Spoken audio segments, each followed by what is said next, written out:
ಉದ್ಭವಕ್ಕೆ ಕಾರಣವಾಗುವ ಹೆಣ್ಣು ಮತ್ತು ಅವರಿಂದ ಜನ್ಮ ತಾಳುವ ಮಗುವಿನ ರಕ್ಷಣೆಯ ಬಗ್ಗೆ ಅರಿವು ಮೂಡಿಸುವ ಅತಿ ಮುಖ್ಯ ಅಧ್ಯಯನ. ವೈಜ್ಞಾನಿಕವಾಗಿ ಮತ್ತು ತಾಂತ್ರಿಕವಾಗಿ ಇದನ್ನು ಗೈನಕಾಲಜಿ ಎನ್ನುವರು.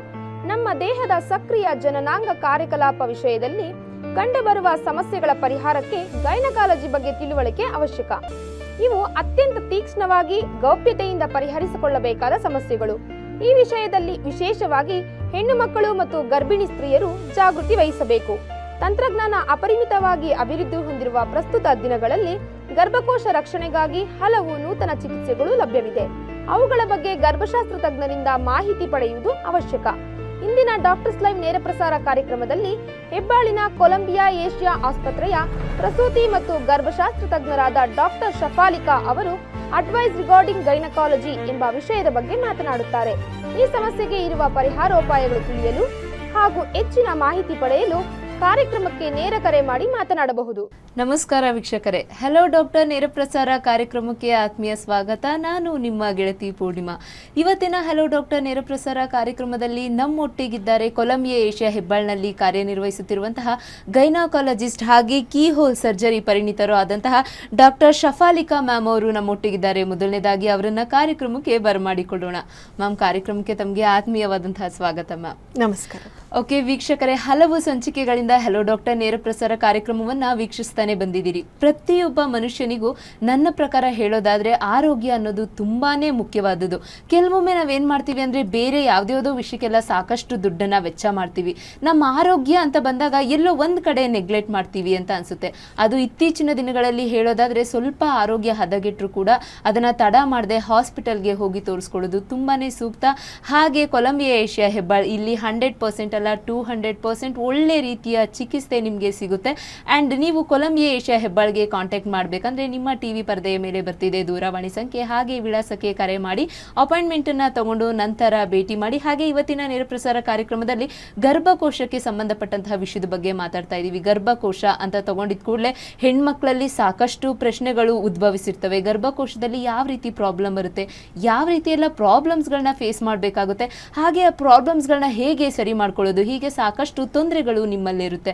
ಮ್ಯಾಮ್, ಮೊದಲನೇದಾಗಿ ಒಂದು ಪ್ರಶ್ನೆ ಮ್ಯಾಮ್. ಗರ್ಭಕೋಶ ಅಂತ ತಗೊಂಡ್ಕೊಳ್ಳೆ ಸಾಕಷ್ಟು ಜನ ಹೆಣ್ಮಕ್ಳುಗಳಿಗೆ ಗರ್ಭಕೋಶದ ಪ್ರಾಬ್ಲಮ್ನ ಫೇಸ್ ಮಾಡ್ತಿರ್ತಾರೆ.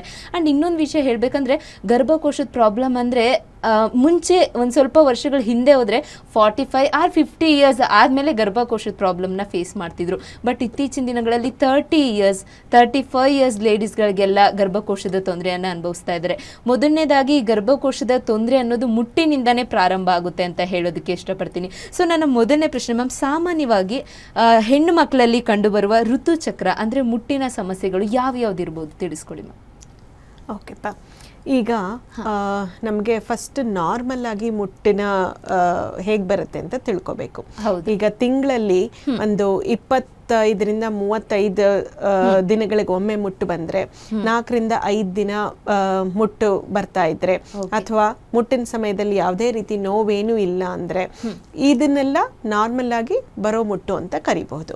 ಬಟ್ ಒಂದ್ ವೇಳೆ 25 ದಿನಕ್ಕಿಂತ ಕಡಿಮೆ ದಿನಕ್ಕೆ ಅಂದ್ರೆ 15-20 ದಿನಕ್ಕೊಂದ್ಸಲ ಮುಟ್ಟು ಬರೋದು, ತುಂಬಾ ಲೇಟ್ ಆಗಿ ಅಂದ್ರೆ 2-2.5 ತಿಂಗಳಿಗೆ ಒಂದ್ಸಲ ಮುಟ್ಟು ಬರೋದು, ಅಥವಾ ಮುಟ್ಟು ಬಂದಾಗ ಬ್ಲೀಡಿಂಗ್ ಜಾಸ್ತಿ ಆಗೋದು, ರಕ್ತಸ್ರಾವ ಜಾಸ್ತಿ ಆಗೋದು, ಅಂದ್ರೆ ದಿನಕ್ಕೆ ಒಂದು 2-3 ಪ್ಯಾಡ್ಗಳಿಗೆ ಬದಲಾಗಿ ಸುಮಾರು 4-5 ಪ್ಯಾಡ್ಗಳು ಬಳಸೋದು, ಗಡ್ಡೆ ಬೀಳೋದು, ಇದು ತುಂಬಾ ಇಂಪಾರ್ಟೆಂಟ್. ಕೆಲವು ಸಲ ನಾವೇನ್ ಅನ್ಕೊಳ್ತೀವಿ, ಪ್ಯಾಡ್ಸ್ ಜಾಸ್ತಿ ಯೂಸ್ ಮಾಡ್ತಾ ಇದ್ದಂಗೆ ನಮಗೆ ರಕ್ತಸ್ರಾವ ಜಾಸ್ತಿ ಆಗ್ತಾ ಇದೆ ಅಂತ ತಿಳ್ಕೊತೀವಿ.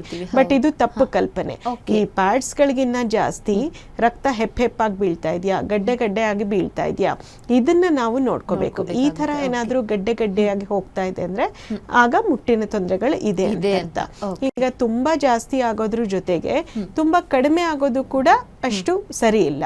ಸೊ ಅವಾಗ ಏನಾದ್ರೂ ಥೈರಾಯ್ಡ್ ತೊಂದರೆಗಳಿದೆಯಾ ಅಥವಾ ಬೇರೆ ತರದ ಹಾರ್ಮೋನ್ ತೊಂದರೆಗಳಿದೆಯಾ ಅದನ್ನ ಕೂಡ ನೋಡಿ ಸರಿ ಮಾಡ್ಕೊಳ್ಬೇಕಾಗತ್ತೆ.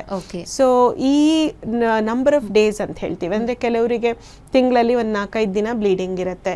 ಸೊ 4-5 ದಿನದ ಬದಲು ತುಂಬಾ ಹೆಚ್ಚು ದಿನ ಬ್ಲೀಡಿಂಗ್ ಆಗೋದು, ಅಂದ್ರೆ 8-10 ದಿನ ಹೆಚ್ಚಿಗೆ ಹೋಗೋದು, ತುಂಬಾ ಕಡಿಮೆ ಆಗೋದು, ಈ ತರದ್ದೆಲ್ಲ ತೊಂದರೆಗಳು ಕೂಡ ಕಾಣ್ಬರುತ್ತೆ. ಸೊ ಈ ರೀತಿ ಯಾವುದೇ ತೊಂದರೆಗಳಿದ್ರೆ, ಪ್ಲಸ್ ತುಂಬಾ ಇಂಪಾರ್ಟೆಂಟ್ ಅಂದ್ರೆ ಮುಟ್ಟಿನ ಸಮಯದಲ್ಲಿ ತೀವ್ರತರವಾದ ಹೊಟ್ಟೆ ನೋವು ಅಂದ್ರೆ ತಡೆಯಕ್ಕಾಗ್ದೇನೆ ಇರೋಷ್ಟು. ಓಕೆ ಮ್ಯಾಮ್, ಅಂದ್ರೆ ತೀವ್ರವಾದ ಹೊಟ್ಟೆ ನೋವು ಬರೋದು ಇಟ್ಸ್ ಡೇಂಜರ್ ಅಂತ ಹೇಳೋದಕ್ಕೆ ಇಷ್ಟಪಡ್ತೀರಾ? ಡೇಂಜರ್ ಅಂತ ಅಲ್ಲ, ಇಲ್ಲಿ ಏನಂದ್ರೆ ಸಾಮಾನ್ಯವಾಗಿ 180 ಜನ ಹೆಣ್ಮಕ್ಳಿಗೆ ಮುಟ್ಟಿನ ಸಮಯದಲ್ಲಿ ಹೊಟ್ಟೆ ನೋವು ಬಂದೇ ಬರುತ್ತೆ. ಬಟ್ ಬಂದ್ರೂ ಮೈಲ್ಡ್ ಆಗಿರುತ್ತೆ, ಅಂದ್ರೆ ದಿನನಿತ್ಯದ ಅವ್ರದ್ದು ಏನೇನ್ ಕೆಲಸಗಳಿದೆಯೋ ಅದನ್ನೆಲ್ಲ ಮಾಡ್ಕೊಳ್ಳೋ ಅಷ್ಟರಲ್ಲಿ ಏನು ತೊಂದರೆ ಇರೋದಿಲ್ಲ. ಬಟ್ ಇವಾಗ ಮುಟ್ಟಿನ ಸಮಯದಲ್ಲಿ ಪ್ರತಿದಿನ ಮಾಡ್ಕೊಳ್ಳೋದು. ಮೊದಲನೇ ಕರೆ, ನಂತರ ನಮ್ಮ ಮಾತನ್ನ ಮುಂದುವರಿಸೋಣ. ನಮ್ಮ ಮೊದಲನೇ ಕರೆ ಸಿದ್ಧವಾಗಿದೆ, ಬನ್ನಿ ಯಾರು ಎಲ್ಲಿಂದ ಕರೆ ಮಾಡ್ತಿದ್ದಾರೆ ಅಂತ ನೋಡೋಣ. ಹಲೋ. ಹಲೋ, ನಮಸ್ತೆ ಮೇಡಮ್. ನಮಸ್ತೆ, ತಮ್ಮ ಹೆಸರು? ಕುಮಾರ್ ಅಂತ ಮೇಡಮ್. ಕುಮಾರ್ ಅವರೇ, ಎಲ್ಲಿಂದ ಕರೆ ಮಾಡ್ತಿರೋದು? ಇದು ಕುಮಾರಸ್ವಾಮಿ ಲೇಔಟ್ ಇಂದ, ಬ್ಯಾಂಗ್ಳೂರು ಕುಮಾರಸ್ವಾಮಿ ಲೇಔಟ್ ಇಂದ ಮೇಡಮ್. ಕುಮಾರ್ ಅವರು ಕುಮಾರಸ್ವಾಮಿ ಲೇಔಟ್ ಇಂದ ಕರೆ ಮಾಡ್ತಿದ್ದೀರಾ. ಡಾಕ್ಟರ್ ಇದ್ದಾರೆ, ಮಾತಾಡಿ.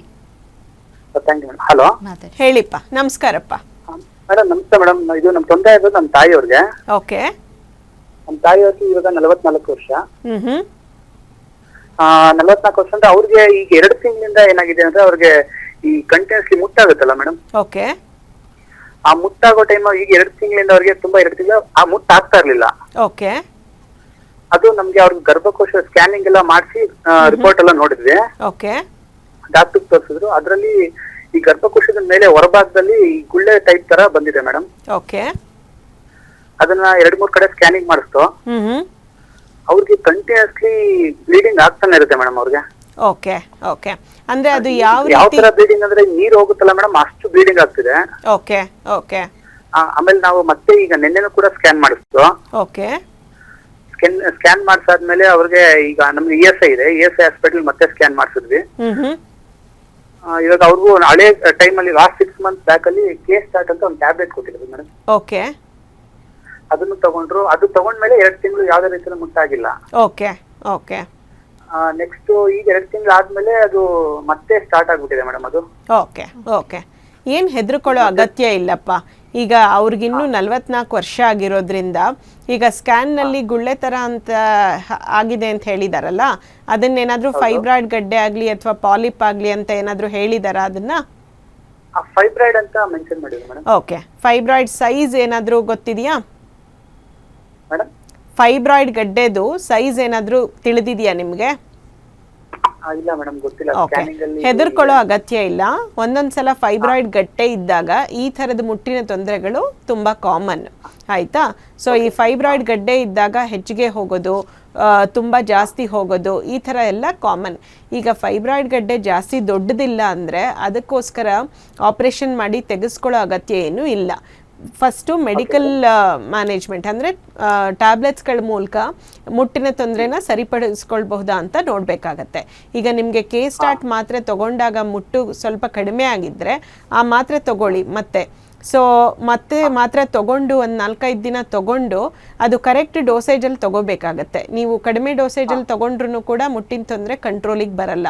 ಸೊ ಸರಿಯಾದ ಪ್ರಮಾಣದಲ್ಲಿ ಅದು K-Start ಅನ್ನೋದು ದಿನಕ್ಕೆ 4ರಿಂದ 6 ಮಾತ್ರೆವರೆಗೂ ತಗೋಬಹುದು. ಫಸ್ಟು ಒಂದು 3 ಮಾತ್ರೆ ತೊಗೊಂಡು ನೋಡಲಿ, ದಿನಕ್ಕೆ 3 ಮಾತ್ರೆ. ಕಡಿಮೆ ಆಗಲಿಲ್ಲ ಅಂದರೆ ಒಂದು ಸಲಕ್ಕೆ 2 ಮಾತ್ರೆ ತಗೋಬಹುದು. ಸೊ ದಿನಕ್ಕೆ 6 ಮಾತ್ರೆ ಕೂಡ ತಗೋಬಹುದು. ಸೊ ಇಷ್ಟು ತಗೊಂಡು ಒಂದು 3-4 ದಿನ ತೊಗೊಂಡು ನೋಡಲಿ. ಮುಟ್ಟು ಕಡಿಮೆ ಆಗಲಿಲ್ಲ ಅಂದರೆ ಆಮೇಲೆ ಬೇಕಾದರೆ ಒಂದು ಎಂಡೋಮೆಟ್ರಿಯಲ್ ಬಯಾಪ್ಸಿ ಅಂದರೆ ಗರ್ಭಕೋಶದ ಒಳಪದರದಿಂದ ಒಂದು ಸ್ಯಾಂಪಲ್ ಮಾಡಬೇಕಾಗತ್ತೆ. ಆ ಸ್ಯಾಂಪಲ್ ಮಾಡಿದಾಗ ನಮಗೇನಾದರೂ ಬೇರೆ ಥರದ ಸೀರಿಯಸ್ ತೊಂದರೆಗಳೇನಾದರೂ ಇದೆಯಾ ಇಲ್ವಾ ಅಂತ ತಿಳಿಯುತ್ತೆ. ಆ ಥರದ್ದೇನು ಸೀರಿಯಸ್ ತೊಂದರೆ ಇಲ್ಲ ಅಂದರೆ, ಫೈಬ್ರಾಯ್ಡ್ ಗಡ್ಡೆ ಸೈಜು ಜಾಸ್ತಿ ಇಲ್ಲ ಅಂದರೆ ಆಪರೇಷನ್ ಅಗತ್ಯ ಇರೋದಿಲ್ಲ. ಟ್ಯಾಬ್ಲೆಟ್ಸ್ ಅಲ್ಲೇನೆ ಅವ್ರ ತೊಂದರೆನ ಕಂಟ್ರೋಲಿಗೆ ತರಬಹುದು. ಕರೆ ಮಾಡಿದ್ದಕ್ಕೆ ಧನ್ಯವಾದಗಳು ಕುಮಾರ್ ಅವರೇ. ಫೋನ್ ಮುಖಾಂತರ ನಾವು ಸಾಕಷ್ಟು ವಿಷಯಗಳ ಬಗ್ಗೆ ಮಾಹಿತಿಯನ್ನು ಕೊಡೋದು ತೊಂದರೆ ಆಗುತ್ತೆ. ನಿಮ್ಮ ತಾಯಿಗೆ ತಡ ಮಾಡೋದಕ್ಕೆ ಹೋಗಬೇಡಿ. ಆದಷ್ಟು ಬೇಗ ಕೊಲಂಬಿಯಾ ಏಷ್ಯಾ ಹೆಬ್ಬಾಳ್ನಲ್ಲಿ ಸೂಕ್ತವಾದ ಚಿಕಿತ್ಸೆಯನ್ನು ತಗೊಳ್ಳಿ ಅಂತ ಹೇಳೋದಕ್ಕೆ ಬರ್ತೀನಿ. ಮ್ಯಾಮ್, ನಾವು ನಮ್ಮ ಮಾತನ್ನ ಮುಂದುವರಿಸ್ತಾ ಇದ್ವಿ. ಹೆಚ್ಚಿಗೆ ಹೊಟ್ಟೆ ನೋವು ಬರೋದು ಅದು ಸರಿನಾ ತಪ್ಪಾ ಅಂತ? ಹೌದು, ಹೆಚ್ಚಿಗೆ ಹೊಟ್ಟೆ ನೋವು ಬರೋದು ನಾನು ಮುಂಚೆ ಹೇಳಿದ ಹಾಗೆ 100ರಿಂದ 80 ಜನ ಮಹಿಳೆಯರಲ್ಲಿ ಈ ಥರದ ನೋವು ಕಂಡು ಬರುತ್ತೆ. ಬಟ್ ಅವ್ರಿಗೆ ಇವಾಗ ದಿನ ಆಫೀಸ್ಗೆ ಹೋಗೋಕ್ಕೂ ಆಗಲ್ಲ, ಸ್ಕೂಲ್ಗೆ ಹೋಗೋಕ್ಕಾಗಲ್ಲ, ಮಕ್ಕಳಿಗೆ ಪ್ರತಿದಿನ ಮನೆಯಲ್ಲಿ ಕೆಲಸ ಮಾಡ್ಕೊಳ್ಳೋ ಆಗಲ್ಲ. ಈ ತರ ತೀವ್ರತರವಾದ ನೋವಿದ್ರೆ ಒಂದು ನೋವಿಗೆ ಮಾತ್ರೆ ತಗೊಂಡ್ರು ಕೂಡ ನೋವು ಕಮ್ಮಿ ಆಗ್ತಾ ಇಲ್ಲ ಅಂದ್ರೆ ಅದನ್ನ ಅವಾಗ ನಾವು ಒಂದು ಸ್ಕ್ಯಾನ್ ಮಾಡಿಸ್ಬಿಟ್ಟು ಬೇರೆ ತರದ್ದೇನಾದ್ರೂ ತೊಂದರೆಗಳಿದೆಯಾ ಅಂತ ನೋಡ್ಬೇಕಾಗುತ್ತೆ. ಓಕೆ ಮ್ಯಾಮ್, ಮತ್ತೊಂದು ಪ್ರಶ್ನೆ ಮ್ಯಾಮ್, ಪಾಲಿಸಿಸ್ಟಿಕ್ ಓವರೀಸ್ ಅಂದ್ರೆ ಏನು? ಪಾಲಿಸಿಸ್ಟಿಕ್ ಓವರೀಸ್ ಅಂದರೆ ಈಗ ಈ ಹದಿಹರೆಯದವರಲ್ಲಿ ಅಂದರೆ ಒಂದು 20s to 30s ಈ ಏಜ್ ಗ್ರೂಪಲ್ಲಿ ಕಂಡುಬರುವಂಥ ಒಂದು ಸಾಮಾನ್ಯ ಕಾಯಿಲೆ. ಮುಂಚೆ ಎಲ್ಲ ಈ ಥರದ ಕಾಯಿಲೆ ಅಷ್ಟು ಕಂಡು ಬರ್ತಾ ಇರಲಿಲ್ಲ. ಇದೇನಂದರೆ ಹಾರ್ಮೋನ್ಗಳ ವ್ಯತ್ಯಾಸದಿಂದ ಕಂಡುಬರುವಂಥ ಪ್ರಾಬ್ಲಮ್. ಅಂದರೆ ಈ ಪ್ರಾಬ್ಲಮ್ ಇರುವಾಗ ತುಂಬ ಇರ್ರೆಗ್ಯುಲರ್ ಆಗಿ ಬ್ಲೀಡಿಂಗ್ ಆಗುತ್ತೆ. ಅಂದರೆ 1.5 ತಿಂಗಳಿಗೋ 2.5 ತಿಂಗಳಿಗೋ ಒಂದ್ಸಲ ಆಗುತ್ತೆ. ಪಿಂಪಲ್ಸ್ ಜಾಸ್ತಿ ಇರುತ್ತೆ, ಮುಖದ ಮೇಲೆ ಮೊಡವೆಗಳು ಜಾಸ್ತಿ ಇರುತ್ತೆ. ಮೊಡವೆ ಅಂದಿದ ತಕ್ಷಣ ನನಗೆ ಸಾಮಾನ್ಯವಾಗಿ ಸಾಕಷ್ಟು ಹೆಣ್ಮಕ್ಳುಗಳಲ್ಲಿ ಈ ಒಂದು ಋತುಚಕ್ರದ ಟೈಮಲ್ಲಿ ಫೇಸ್ ನಲ್ಲಿ ಪಿಂಪಲ್ಸ್ ಬರೋದು ಕೂಡ ಉಂಟು. ಓಕೆ, ಅಂದ್ರೆ ಮ್ಯಾಮ್ ಅದು ಕೂಡ ಒಂದು ಪ್ರಾಬ್ಲಮ್ ಏನಾ? ಇಲ್ಲ, ಮೊಡವೆ ಬಂದು ಋತುಚಕ್ರ ನಾರ್ಮಲ್ ಆಗಿದ್ರೆ ಅದು ಖಂಡಿತ ಪ್ರಾಬ್ಲಮ್ ಅಲ್ಲ. ಈಗ ಮೊಡವೆಗಳು ಬರೋದು ಸಾಮಾನ್ಯವಾಗಿ ಹದಿ ವಯಸ್ಸಿನಲ್ಲಿ ಸಾಮಾನ್ಯವಾಗಿ ಬಂದೇ ಬರುತ್ತೆ. ಬಟ್ ಈ ಮೊಡವೆಗಳು ಬರೋದ್ರ ಜೊತೆ ಪೀರಿಯಡ್ಸ್ ಇರ್ರೆಗ್ಯುಲಾರಿಟೀಸ್, ಅಂದ್ರೆ ನಾನು ಹೇಳ್ದಾಗೆ 2.5 ತಿಂಗಳಿಗೆ 3.5 ತಿಂಗಳಿಗೆ ಒಂದ್ಸಲ ಬರೋದು, ತುಂಬಾ ದಪ್ಪ ಜಾಸ್ತಿ ಆಗೋದು, ಸ್ಥೂಲಕಾಯ ಜಾಸ್ತಿ ಆಗೋದು, ಅನ್ವಾಂಟೆಡ್ ಫೇಶಿಯಲ್ ಹೇರ್ ಅಂತೀವಿ, ಅಂದ್ರೆ ಅಪ್ಪರ್ ಲಿಪ್ ಮೇಲೆಲ್ಲ ಹೇರ್ ಗ್ರೋತ್ ಜಾಸ್ತಿ ಆಗೋದು, ಈ ತರದ್ದೆಲ್ಲ ತೊಂದರೆಗಳು ಇರೋದನ್ನ ಪಾಲಿಸಿಸ್ಟಿಕ್ ಓವರೀಸ್ ಅಂತ ಒಟ್ಟಿಗೆ ಕರಿತೀವಿ. ಅಂದ್ರೆ ಬೇಸಿಕಲಿ ಹಾರ್ಮೋನ್ಗಳ ವೈಪರೀತ್ಯದಿಂದ ಆಗುವಂತ ಒಂದು ಪ್ರಾಬ್ಲಮ್ ಇದು. ಓಕೆ ಮ್ಯಾಮ್, ಹಾಗೆ ಮತ್ತೊಂದು ಪ್ರಶ್ನೆ. ಅದಕ್ಕೂ ಮುಂಚೆ ವೀಕ್ಷಕರೇ, ನನಗೆ ಕರೆ ಮಾಡಬೇಕಾಗಿರೋ ಸಂಖ್ಯೆ ನಿಮ್ಮ ಟಿವಿ ಸ್ಕ್ರೀನ್ ಮೇಲೆ ಬರ್ತಿದೆ. ದಯವಿಟ್ಟು ಕರೆ ಮಾಡಬೇಕಾದ್ರೆ ಟಿವಿ ವಾಲ್ಯೂಮ್ ನ ಕಂಪ್ಲೀಟ್ಲಿ ಮ್ಯೂಟ್ ಮಾಡಿ ಮಾತಾಡಿ. ಮತ್ತೊಬ್ರು ಕಾಲರ್ ರೆಡಿ ಆಗಿದ್ದಾರೆ ಮೇಡಮ್, ಮಾತಾಡ್ಸೋಣ ಅವನ್ನ. ನಮಸ್ತೆ. ನಮಸ್ತೆ. ತಮ್ಮ ಹೆಸರು? ರಮ್ಯಾ ಅಂತ. ರಮ್ಯಾ ಅವರೇ, ಎಲ್ಲಿಂದ ಕರೆ ಮಾಡ್ತಿದ್ದೀರಾ? ಮಧುಗಿರಿಯಿಂದ. ಡಾಕ್ಟರ್ ಇದ್ದಾರೆ, ನಿಮ್ಮ ಪ್ರಾಬ್ಲಮ್ ಏನಿದೆ ಮಾತಾಡಿಮ್ಮ. Okay, hello. ಹೇಳಪ್ಪ ರಮ್ಯಾ. ನಮಸ್ಕಾರ ಮೇಡಮ್. ನಮಸ್ಕಾರ, ಹೇಳಪ್ಪ. ನಮ್ಮ ಸಿಸ್ಟರ್ ಮಗಳಿಗೆ ಅವ್ರಿಗೆ ಸಂತಾನ ಆಗ್ತಾ ಇಲ್ಲ. ಫಸ್ಟ್ ಒಂದು ಆಗಿತ್ತು, ಅದು ಆಕ್ಸಿಡೆಂಟ್ ಅಲ್ಲಿ ಓಟಾಯ್ತು. ಇವಾಗ ಸೆಕೆಂಡ್ ಟ್ರೈ ಮಾಡ್ತಾ ಇದಾರೆ, ಆದ್ರೆ ಆಗ್ತಾ ಇಲ್ಲ. ಯಾವ ತರ ಏನ್ ಮಾಡ್ಬೋದು ಅಂತ ಕೇಳೋಣ. ಈಗ ಅವರು ಗಂಡ ಹೆಂಡತಿ 1 ವರ್ಷ ಒಟ್ಟಿಗೆ ಇದ್ದು ಕೂಡ ಮಗು ಆಗ್ತಾ ಇಲ್ಲ ಅಂದ್ರೆ ಇದು ಯಾವ ಕಾರಣಕ್ಕೆ ಮಗು ಆಗ್ತಾ ಇಲ್ಲ ಅಂತ ಕಂಡು ಹಿಡಿಬೇಕಾಗತ್ತೆ. ಸೊ ಇದಕ್ಕೆ ಅಟ್ಲೀಸ್ಟ್ ಒಂದ್ಸಲ ಡಾಕ್ಟರ್ ಹತ್ರ ಹೋಗಿ ಪರೀಕ್ಷೆ ಮಾಡಿಸ್ಕೊಂಡು ಒಂದು ಬೇಸಿಕ್ ಅಲ್ಟ್ರಾಸೌಂಡ್ ಸ್ಕ್ಯಾನ್ ಅಂತ ಹೇಳ್ತೀವಿ, ಹೊಟ್ಟೆದೊಂದು ಸ್ಕ್ಯಾನ್ ಮಾಡಿಸ್ಕೋಬೇಕಾಗತ್ತೆ. ಕೆಲವು ಹಾರ್ಮೋನ್ಗಳ ಟೆಸ್ಟ್ ಇರುತ್ತೆ. ಆಮೇಲೆ ಫಸ್ಟ್ ಆಲ್ರೆಡಿ ಒಂದು ಮಗು ಆಗಿರೋದ್ರಿಂದ ಈಗ ಆಗ್ದಲೇ ಇರೋದ್ರಿಂದ ಯಜಮಾನ್ರದ್ದು ಒಂದು ವೀರ್ಯ ಪರೀಕ್ಷೆ ಮಾಡಿಸ್ಕೋಬೇಕಾಗತ್ತೆ. ಗರ್ಭನಾಳಗಳು ಅಂತ ಹೇಳ್ತೀವಿ, ಅದ್ರದ್ದು ಓಪನ್ ಇದೆಯಾ ಇಲ್ವಾ ಅಂತ ಕೆಲವು ಬೇಸಿಕ್ ಟೆಸ್ಟ್ ಮಾಡಿಸ್ಕೋಬೇಕಾಗತ್ತೆ. ಸೊ ಆ ಟೆಸ್ಟ್ ಮಾಡಿಸ್ಕೊಂಡಾಗ ನಮಗೆ ಏನು ಕಾರಣಕ್ಕೆ ಅವ್ರಿಗೆ ಮಗು ಆಗ್ತಿಲ್ಲ ಅಂತ ಕಂಡು ಬರುತ್ತೆ. ಆವಾಗ ಅವ್ರಿಗೆ ಚಿಕಿತ್ಸೆ ಕೊಡೋದು ಸುಲಭ. ತುಂಬಾ ದಪ್ಪ ಇದ್ದಾರೆ ಮೇಡಮ್. ಫಸ್ಟ್ ಅದು ಸ್ಥೂಲಕಾಯನು ಕಡಿಮೆ ಮಾಡ್ಬೇಕಾಗತ್ತೆ, ದಪ್ಪ ಇರೋದನ್ನ ಕಡಿಮೆ ಮಾಡ್ಬೇಕಾಗತ್ತೆ. ಯಾಕಂದ್ರೆ ದಪ್ಪ ಇದ್ದಷ್ಟು ಹಾರ್ಮೋನ್ಗಳ ವೈಪರೀತ್ಯ ಆಗ್ಬಿಟ್ಟು ಎಗ್ ರಿಲೀಸ್ ಚೆನ್ನಾಗಾಗಲ್ಲ. ಸೊ ಹೆಚ್ಚಿಗೆ ದಪ್ಪ ಇದ್ದಷ್ಟು ಮುಟ್ಟಿನ ತೊಂದರೆಗಳು ಜಾಸ್ತಿ. ತಿಂಗಳ ಕರೆಕ್ಟ್ ಆಗಿ ಮುಟ್ಟು ಬರೋದಿಲ್ಲ. ತಿಂಗಳು ಕರೆಕ್ಟ್ ಆಗಿ ಮುಟ್ಟು ಬರದೇ ಇದ್ದಾಗ ಎಗ್ ರಿಲೀಸ್ ಚೆನ್ನಾಗಾಗಲ್ಲ. ಕ್ವಾಲಿಟಿ ಆಫ್ ದ ಎಗ್ಸ್ ಅಷ್ಟು ಚೆನ್ನಾಗಿರೋದಿಲ್ಲ. ಸೊ ತೂಕ ಇಳಿಸೋದು ವೆರಿ ವೆರಿ ಇಂಪಾರ್ಟೆಂಟ್. ಕರೆ ಮಾಡಿದ್ದಕ್ಕೆ ಧನ್ಯವಾದಗಳು ರಮ್ಯಾ ಅವರೇ. ತಡ ಮಾಡೋದಕ್ಕೆ ಹೋಗಬೇಡಿ, ಆದಷ್ಟು ಬೇಗ ಕೊಲಂಬಿಯಾ ಏಷ್ಯಾ ಹೆಬ್ಬಾಳ್ನಲ್ಲಿ ಬಂದು ಟ್ರೀಟ್ಮೆಂಟ್ ಅನ್ನ ತಗೊಳ್ಳಿ. ಹಾಗೆ ಮ್ಯಾಮ್, ಮತ್ತೊಂದು ಪ್ರಶ್ನೆ ಅಂತ ಹೇಳ್ತಾ ಇದ್ದೇನೆ ನಾನು. ಫೈಬ್ರಾಯ್ಡ್ಸ್ ಅಂತ ಹೇಳ್ತೀವಿ, ಅಂದ್ರೆ ಗಡ್ಡೆಗಳು, ಗರ್ಭಕೋಶದಲ್ಲಿ ಉತ್ಪತ್ತಿಯಾಗುವಂತಹ ಗಡ್ಡೆಗಳು. ಈಗಷ್ಟೇ ಒಬ್ರು ಕೇಳಿದ್ರು ಈ ತರ ಗಡ್ಡೆಗಳಿದೆ ಅಂತ. ಇದಕ್ಕೆ ಕಾರಣ ಏನು ಮ್ಯಾಮ್? ಹೇಗೆ ಒಂದು ಗಡ್ಡೆಗಳು ಉತ್ಪತ್ತಿ ಆಗುತ್ತೆ? ಓಕೆ, ಫೈಬ್ರಾಯ್ಡ್ ಗಡ್ಡೆಗಳು ಅಂದ್ರೆ ಅದು ಸಾಮಾನ್ಯವಾಗಿ ಹೆಣ್ಮಕ್ಳಲ್ಲಿ ಕಂಡು ಬರೋ ಗಡ್ಡೆಗಳು. ಅಂದ್ರೆ ಸಾಮಾನ್ಯ ಅಂದ್ರೆ 100 ಜನ ಮಹಿಳೆಯರಲ್ಲಿ ಸ್ಕ್ಯಾನ್ ಮಾಡಿಸಿದ್ರೆ 20 ರಿಂದ 30 ಜನ ಮಹಿಳೆಯರಿಗೆ ಫೈಬ್ರಾಯ್ಡ್ ಗಡ್ಡೆಗಳು ಇರ್ಬೋದು. ಬಟ್ ಅದು ಎಲ್ಲರಲ್ಲೂ ಇದೆ ಅಂತ ನಮಗ್ ಗೊತ್ತಾಗಲ್ಲ. ಈ ಯಾಕೆ ಬರುತ್ತೆ ಅನ್ನೋದು ಒಂದು ದೊಡ್ಡ ಪ್ರಶ್ನೆ. ಈಗ ಮನೆಯಲ್ಲಿ ತಾಯಂದಿರಿಗೆ ಅಕ್ಕಂದಿರಿಗೆ ಫೈಬ್ರಾಯ್ಡ್ ಗಡ್ಡೆಗಳಿದ್ರೆ ಅವ್ರಿಗೆ ಬರಬಹುದು. ಅಂದ್ರೆ ಆಲ್ಮೋಸ್ಟ್ ಒಂದು ಅನುವಂಶಿತ ಫ್ಯಾಮಿಲಿ ಹಿಸ್ಟ್ರಿ ಅಂತ ಹೇಳ್ತೀವಿ. ಹೌದು. ಅಂಡ್ ಹಾರ್ಮೋನ್ಗಳ ವ್ಯತ್ಯಾಸದಿಂದ ಬರ್ಬೋದು. ಈ ದೇಹದಲ್ಲಿ 2 ತರದ ಹಾರ್ಮೋನ್ಗಳಿರುತ್ತೆ, ಈಸ್ಟ್ರೋಜನ್ ಮತ್ತೆ ಪ್ರೊಜೆಸ್ಟ್ರಾನ್ ಅಂತ. ದೇಹದಲ್ಲಿ ಯಾವುದೇ ಟೈಮಲ್ಲಿ ಈಸ್ಟ್ರೋಜನ್ ಪ್ರಮಾಣ ಜಾಸ್ತಿ ಆಗಿದ್ರೆ ಆ ಸಮಯದಲ್ಲಿ ಫೈಬ್ರಾಯ್ಡ್ ಗಡ್ಡೆಗಳು ಜಾಸ್ತಿ ಆಗತ್ತೆ. ಇನ್ನೊಂದೇನಪ್ಪಾ ಅಂತಂದ್ರೆ, ಇವಾಗ ಹೆಣ್ಮಕ್ಳು ಪ್ರೆಗ್ನೆನ್ಸಿನ ತುಂಬಾ ಲೇಟ್ ಆಗಿ ಮಾಡ್ಕೊಳ್ಳೋದ್ರಿಂದ ಅಂಡ್ ಗರ್ಭಕೋಶದಲ್ಲಿ ಮಗು ಬೆಳೆದೇ ಇದ್ದಾಗ ಈ ಫೈಬ್ರಾಯ್ಡ್ ಗಡ್ಡೆಗಳು ಬೆಳೆಯೋ ಚಾನ್ಸಸ್ ಜಾಸ್ತಿ ಇರುತ್ತೆ. ಅಂದ್ರೆ ಲೇಟ್ ಆಗಿ ಮಗು ಮಾಡ್ಕೊಳ್ಳೋದ್ರಿಂದ ಅಂದ್ರೆ ಯಾವೊಂದು ಅವಧಿಯಲ್ಲಿ ಒಂದು ಹೆಣ್ಣಿಗೆ ಮಗು ಆದ್ರೆ ಯಾವೊಂದು ಅವಧಿಯಲ್ಲಿ ಆದ್ರೆ ದಟ್ ಇಸ್ ಕರೆಕ್ಟ್ ಟೈಮ್? ಈಗ ಬೆಸ್ಟ್ ಏಜ್ ಅಂದ್ರೆ ಫ್ರಮ್ 23 to 28 ಇಯರ್ಸ್ ಅಂತ ಹೇಳ್ಬೋದು. That is the ideal age. But ಈಗ ಎಲ್ಲ ಹೆಣ್ಮಕ್ಳು ಓದಿರೋದ್ರಿಂದ ಅವ್ರಿಗೆ ಕರಿಯರ್ ಕೂಡ important, profession important. So late marriages, late conceptions ಆಗ್ತಾ ಇರೋದ್ರಿಂದ ಈ ಫೈಬ್ರಾಯ್ಡ್ ಗಡ್ಡೆಗಳು, ಎಂಡೋಮೆಟ್ರಿಯೋಸಿಸ್ ಇವೆಲ್ಲ ಸ್ವಲ್ಪ ಜಾಸ್ತಿ ಪ್ರಮಾಣದಲ್ಲಿ ಕಂಡು ಬರ್ತವೆ. ಆಗ್ತಾ ಇದೆ. ಓಕೆ ಮ್ಯಾಮ್, ಹಾಗೆ ಮತ್ತೊಂದು ಪ್ರಶ್ನೆ, ಇದನ್ನ ಹೇಗೆ ಗುಣಪಡಿಸಬಹುದು ನಾವು? ಸರ್ಜರಿಯಿಂದ ಏನಾದ್ರೂ ನಾವು ಗುಣಪಡಿಸಬಹುದು ಅಥವಾ ಟ್ಯಾಬ್ಲೆಟ್ ಅಲ್ಲೇ ಅಂಡ್ ಒಬ್ರಿಗೆ ಹೇಳಿದ್ರಿ ನೀವು ಟ್ಯಾಬ್ಲೆಟ್ ಇಂದನೂ ಕೂಡ ಅದನ್ನ ಕ್ಯೂರ್ ಮಾಡಬಹುದು ಅಂತ, ಇದ್ರ ಬಗ್ಗೆ ಒಂದ್ ಸ್ವಲ್ಪ ಮಾಹಿತಿನ ಕೊಡಿ. ಈಗ ಫೈಬ್ರಾಯ್ಡ್ ಗಡ್ಡೆ ಅಂದ್ರೆ ಫಸ್ಟ್ ಎಲ್ಲರೂ ಭಯ ಪಟ್ಕೊಳ್ಳೋದು ಕ್ಯಾನ್ಸರ್ ಗಡ್ಡೆನಾ ಅಂತ. ಎಲ್ಲರೂ ಏನ್ ತಿಳ್ಕೋಬೇಕು ಅಂತಂದ್ರೆ ಫೈಬ್ರಾಯ್ಡ್ ಗಡ್ಡೆ ಕ್ಯಾನ್ಸರ್ ಗಡ್ಡೆ ಅಲ್ಲ ಅನ್ನೋದನ್ನು. ಸೊ ಫಸ್ಟ್ ಈ ಭಯನ ಎಲ್ಲರೂ ಮನಸ್ಸಿಂದ ತೆಗೆದು ಹಾಕ್ಬೇಕು. ಈಗ ಫೈಬ್ರಾಯ್ಡ್ ಗಡ್ಡೆ ಗುಣಪಡಿಸ್ಕೋಬೇಕಾ ಬೇಡವಾ ಅನ್ನೋದು ಅದರಿಂದ ಅವ್ರಿಗೇನಾದ್ರೂ ತೊಂದರೆ ಇದೆಯಾ ಇಲ್ವಾ ಅನ್ನೋದ್ರ ಮೇಲೆ ಡಿಪೆಂಡ್ ಆಗಿರುತ್ತೆ. ಈಗ ಎಷ್ಟೋ ಜನರ ಮಹಿಳೆಯರಲ್ಲಿ ಫೈಬ್ರಾಯ್ಡ್ ಗಡ್ಡೆಗಳಿರುತ್ತೆ, 2 ಸೆಂಟಿಮೀಟರ್ದು 3 ಸೆಂಟಿಮೀಟರ್ದು. ಅವರಲ್ಲಿ ಯಾವುದೇ ತೊಂದರೆ ಕೊಡದಲ್ಲೇ ಇರಬಹುದು, ಬಟ್ ಯಾವುದೋ ಕಾರಣಕ್ಕೋಸ್ಕರ ಒಂದು ಸ್ಕ್ಯಾನ್ ಮಾಡಿಸಿದಾಗ ಅವರಲ್ಲಿ ಆ ಫೈಬ್ರಾಯ್ಡ್ ಗಡ್ಡೆ ಇರೋದು ತಿಳಿಯುತ್ತೆ. ಸೊ ಇಂಥವರಿಗೆ ಯಾವುದೇ ರೀತಿಯ ಟ್ರೀಟ್ಮೆಂಟ್ ಅಗತ್ಯ ಇರಲ್ಲ, ಯಾಕಂದ್ರೆ ಅವ್ರಿಗೆ ಈ ಫೈಬ್ರಾಯ್ಡ್ ಗಡ್ಡೆಗಳಿಂದ ಯಾವುದೇ ತೊಂದರೆ ಇರಲ್ಲ. ಬಟ್ ಕೆಲವರಲ್ಲಿ ಏನಾಗುತ್ತೆ, ಚಿಕ್ಕ ಗಡ್ಡೆಗಳಿದ್ರು ಕೂಡ ಸುಮಾರು ಈ ಮುಟ್ಟಿನ ತೊಂದರೆಗಳು ಕಂಡು ಬರುತ್ತೆ. ಅಂದ್ರೆ ತಿಂಗಳು ಹೆಚ್ಚಿಗೆ ಮುಟ್ಟು ಹೋಗೋದು, ಜಾಸ್ತಿ ದಿನ ಮುಟ್ಟು ಹೋಗೋದು, ಹೆಪ್ಪು ಮುಟ್ಟು ಹೋಗೋದು, ಮುಟ್ಟಿನ ಸಮಯದಲ್ಲಿ ತೀವ್ರತರವಾದ ನೋವು ಬರೋದು, ಪ್ರೆಗ್ನೆನ್ಸಿ ಆಗ್ಲಿಕ್ಕೆ ಕಷ್ಟ ಆಗೋದು, ಈ ತರದ್ದೆಲ್ಲ ತೊಂದರೆಗಳಿದ್ದಾಗ ಫೈಬ್ರಾಯ್ಡ್ಗೆ ಟ್ರೀಟ್ಮೆಂಟ್ ಅಗತ್ಯ ಇರುತ್ತೆ. ಸೊ ಈ ಟ್ರೀಟ್ಮೆಂಟ್ ಅಗತ್ಯ ಈ ಫೈಬ್ರಾಯ್ಡ್ ಗಡ್ಡೆಗಳು ಎಷ್ಟಿದೆ, ಎಷ್ಟು ಸೈಜ್ ಇದೆ, ಎಷ್ಟು ದೊಡ್ಡ ಪ್ರಮಾಣದಲ್ಲಿದೆ, ಇದನ್ನೆಲ್ಲ ನಾವು ಸ್ಕ್ಯಾನ್ ಮಾಡಿ ತಿಳ್ಕೊತೀವಿ. ಸ್ಕ್ಯಾನ್ ಮಾಡಿದ ನಂತರ ಚಿಕ್ಕ ಫೈಬ್ರಾಯ್ಡ್ ಗಡ್ಡೆಗಳಿದ್ರೆ ಅವರಿಗೆ ಫೈಬ್ರಾಯ್ಡ್ ತೆಗೆಯೋ ಅವಶ್ಯಕತೆ ಇರಲ್ಲ. ತುಂಬ ದೊಡ್ಡ ಗಡ್ಡೆ ಇದ್ರೆ, ಅಂದರೆ ಒಂದು 8-10 ಸೆಂಟಿಮೀಟರ್ ಗಡ್ಡೆ ಇದ್ದರೆ, ಅಥವಾ ಮುಟ್ಟಿನ ತೊಂದರೆಗಳು ತುಂಬ ಜಾಸ್ತಿ ಇದ್ದು ಮುಟ್ಟಿನ ತೊಂದರೆಗಳು ಈ ಟ್ಯಾಬ್ಲೆಟ್ಸಿಂದ ಏನು ಕಡಿಮೆ ಆಗ್ತಾ ಇಲ್ಲ, ಈ ಥರದ್ದೆಲ್ಲ ತೊಂದರೆಗಳಿದ್ದಾಗ ಮಾತ್ರ ಆಪರೇಷನ್ ಅಗತ್ಯ ಇರುತ್ತೆ. ಏನ್ ತಿಳ್ಕೊಬೇಕು ಅಂದ್ರೆ ಎಲ್ಲಾ ಫೈಬ್ರಾಯ್ಡ್ ಗಡ್ಡೆಗಳನ್ನು ತೊಂದರೆ ಕೊಡೋದಿಲ್ಲ, ತೊಂದರೆ ಕೊಡೋ ಗಡ್ಡೆಗಳು ಮಾತ್ರ ಟ್ರೀಟ್ಮೆಂಟ್ ಕೊಡಬೇಕಾಗತ್ತೆ. ಟ್ರೀಟ್ಮೆಂಟ್ ಕೂಡ ಫಸ್ಟು ಮೆಡಿಸಿನ್ಸ್ ಟ್ರೈ ಮಾಡಬೇಕು. ಮೆಡಿಸಿನ್ಸ್ ಅಲ್ಲಿ ಕಡಿಮೆ ಆಗಲಿಲ್ಲ ಅಂದ್ರೆ ಮಾತ್ರ ತೆಗೆಸ್ಕೊಳ್ಳೋ ಅಗತ್ಯ. ಓಕೆ ಮ್ಯಾಮ್, ಹಾಗೆ ನಿಜಕ್ಕೂ ಹೇಳಬೇಕಂದ್ರೆ ಕೆಲವೊಬ್ರು ಏನು ಮಾಡ್ತಿದ್ದಾರೆ ಅಂದರೆ ಇತ್ತೀಚಿನ ದಿನಗಳಲ್ಲಿ ಗಡ್ಡೆ ಇದೆ ಅಂತ ಗೊತ್ತಾದ ಕೂಡಲೇ ಗರ್ಭಕೋಶ ಸಮೇತ ತೆಗೆಸ್ತಾ ಇದ್ದಾರೆ. ಎಲ್ಲೋ ಒಂದು ಕಡೆ ಮತ್ತೆ ಎಲ್ಲಿ ಜಾಸ್ತಿ ಆಗುತ್ತೋ ಅನ್ನೋ ಒಂದು ಭಯ ಕಾಡ್ತಾ ಇದೆ. ಈ ಒಂದು ಕಾರ್ಯಕ್ರಮದ ಮುಖಾಂತರ ಸಾಕಷ್ಟು ಜನಕ್ಕೆ ತಿಳಿದಿದೆ ಅನ್ಕೊಳ್ತೀನಿ. ಎಲ್ಲರೂ ಕೂಡ ಗಡ್ಡೆ ಇದೆ ಅನ್ನೋ ಮಾತ್ರಕ್ಕೆ ದಯವಿಟ್ಟು ಆಪರೇಷನ್ ಮಾಡೋದಕ್ಕೆ ಹೋಗಬೇಡಿ. ಫಸ್ಟ್ ನೀವು ಹೋಗಿ ಸೂಕ್ತವಾದ ಚಿಕಿತ್ಸೆಯನ್ನು ತಗೊಳ್ಳೋದಕ್ಕೆ ಟ್ರೈ ಮಾಡಿ. ಮತ್ತೊಬ್ರು ಕಾಲರ್ ರೆಡಿ ಆಗಿದ್ದಾರೆ, ಬನ್ನಿ ಮಾತಾಡ್ಸೋಣ. ನಮಸ್ತೆ. ನಮಸ್ತೆ. ತಮ್ಮ ಹೆಸರು? ನಮ್ಮ ಹೆಸರು ವರಲಕ್ಷ್ಮಿ ಅಂತ. ವರಲಕ್ಷ್ಮಿ ಅವರು ಎಲ್ಲಿಂದ ಕರೆ ಮಾಡ್ತಿರೋದು? ನಾನು ಜಯನಗರದಿಂದ ಕರೆ ಮಾಡ್ತಿರೋದು. ಜಯನಗರಿಂದ ಡಾಕ್ಟರ್ ಇದ್ದಾರೆ, ಮಾತಾಡಿ ಬಾ. ಹೇಳಿಪ್ಪ ವರಲಕ್ಷ್ಮಿ. ನಮಸ್ಕಾರ ಡಾಕ್ಟರ್. ನಮಸ್ಕಾರಪ್ಪ, ಹೇಳಿ. ಇದು ಥೈರಾಯ್ಡ್ ಪ್ರಾಬ್ಲಮ್ ಇರೋರು. ಹೌದು. ಅವ್ರಿಗೆ ಏನೇನ್ ತಗೋಬೇಕು, ಏನ್ ಪ್ರಿಕಾಷನ್ ಏನೇನಿರುತ್ತೆ?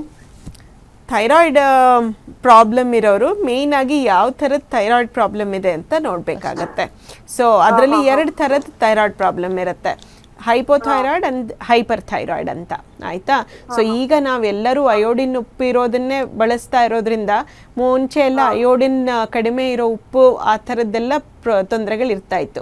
ಈಗ ಎಲ್ಲರೂ ಅಯೋಡಿನ್ ಇರೋ ಉಪ್ಪನ್ನೇ ಬಳಸ್ತಾ ಇರೋದ್ರಿಂದ ಆಹಾರದಲ್ಲಿ ಅಂತ ಏನು ನಿಮಗೆ ಪಥ್ಯ ಆಗಲಿ ಅಥವಾ ಅದು ತಿನ್ನಬೇಕು ಇದು ತಿನ್ನಬಾರ್ದು ಆ ಥರದ್ದೇನು ಅಷ್ಟೊಂದು ಇದು ಫಾಲೋ ಮಾಡೋ ಅಗತ್ಯ ಇರಲ್ಲ.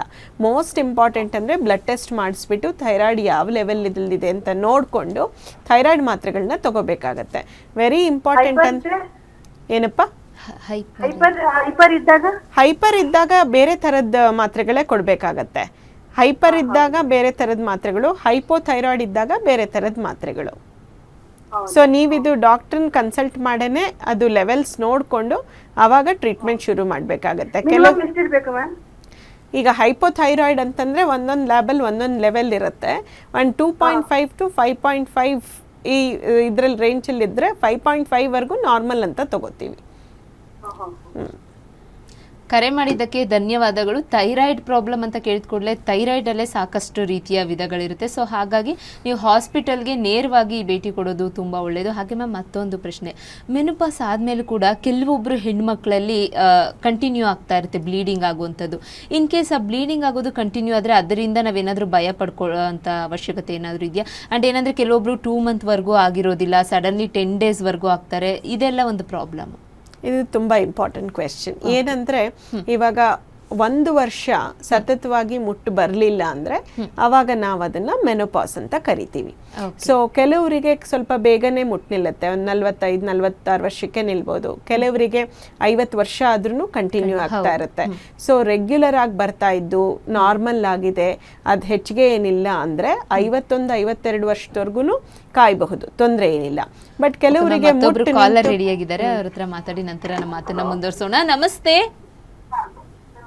ಹಲೋ, ಸ್ಕ್ರೀನ್ ನಾಗೆ ಇದು ಕೊಲಂಬಿಯಾ ಹಾಸ್ಪಿಟಲ್ ತೋರಿಸ್ತೈತಲ್ಲ? ಹೌದು, ಖಂಡಿತವಾಗ್ಲು ಸರ್. ಹೇಳಿ ತಮ್ಮ ಹೆಸರು. ಟಿವಿ ವಾಲ್ಯೂಮ್ ನ ದಯವಿಟ್ಟು ಕಡಿಮೆ ಮಾಡಿ ಮಾತಾಡಿ. ಹಲೋ, ಮಾತಾಡಿ. ತಮ್ಮ ಹೆಸರು? ಸರ್, ನಮ್ ಜಮೀರ್ ಪಾಷಾ. ಓಕೆ, ಎಲ್ಲಿಂದ ಕರೆ ಮಾಡ್ತಿದ್ದೀರಾ? ಇಸ್ಲಾಂಪುರ.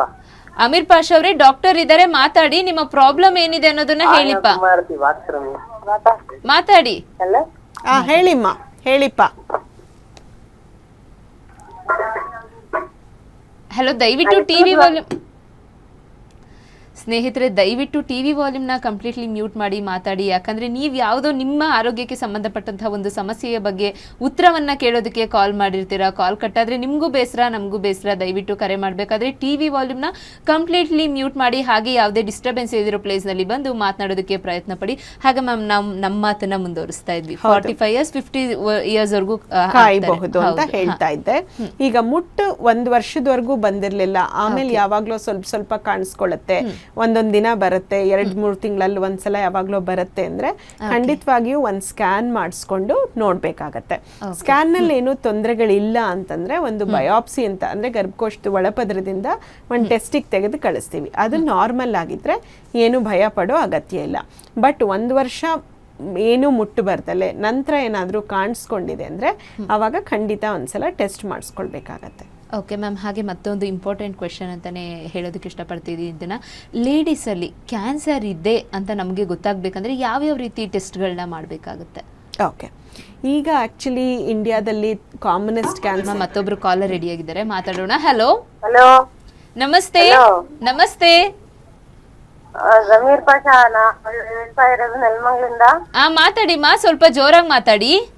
ನಮಸ್ತೆ. ಮಾತಾಡಿ. ಡಾಕ್ಟರ್ ಇದ್ದಾರೆ, ಡಾಕ್ಟರ್ ಹತ್ರ ಮಾತಾಡಿ. ನಮಸ್ಕಾರಮ್ಮ, ಹೇಳಿಮ್ಮ, ಏನ್ ತೊಂದ್ರೆ? ಹಲೋ, ಹೇಳಿಪ್ಪ, ಏನ್ ತೊಂದ್ರೆ?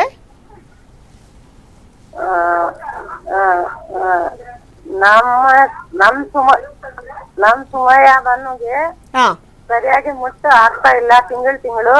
ಓಕೆ,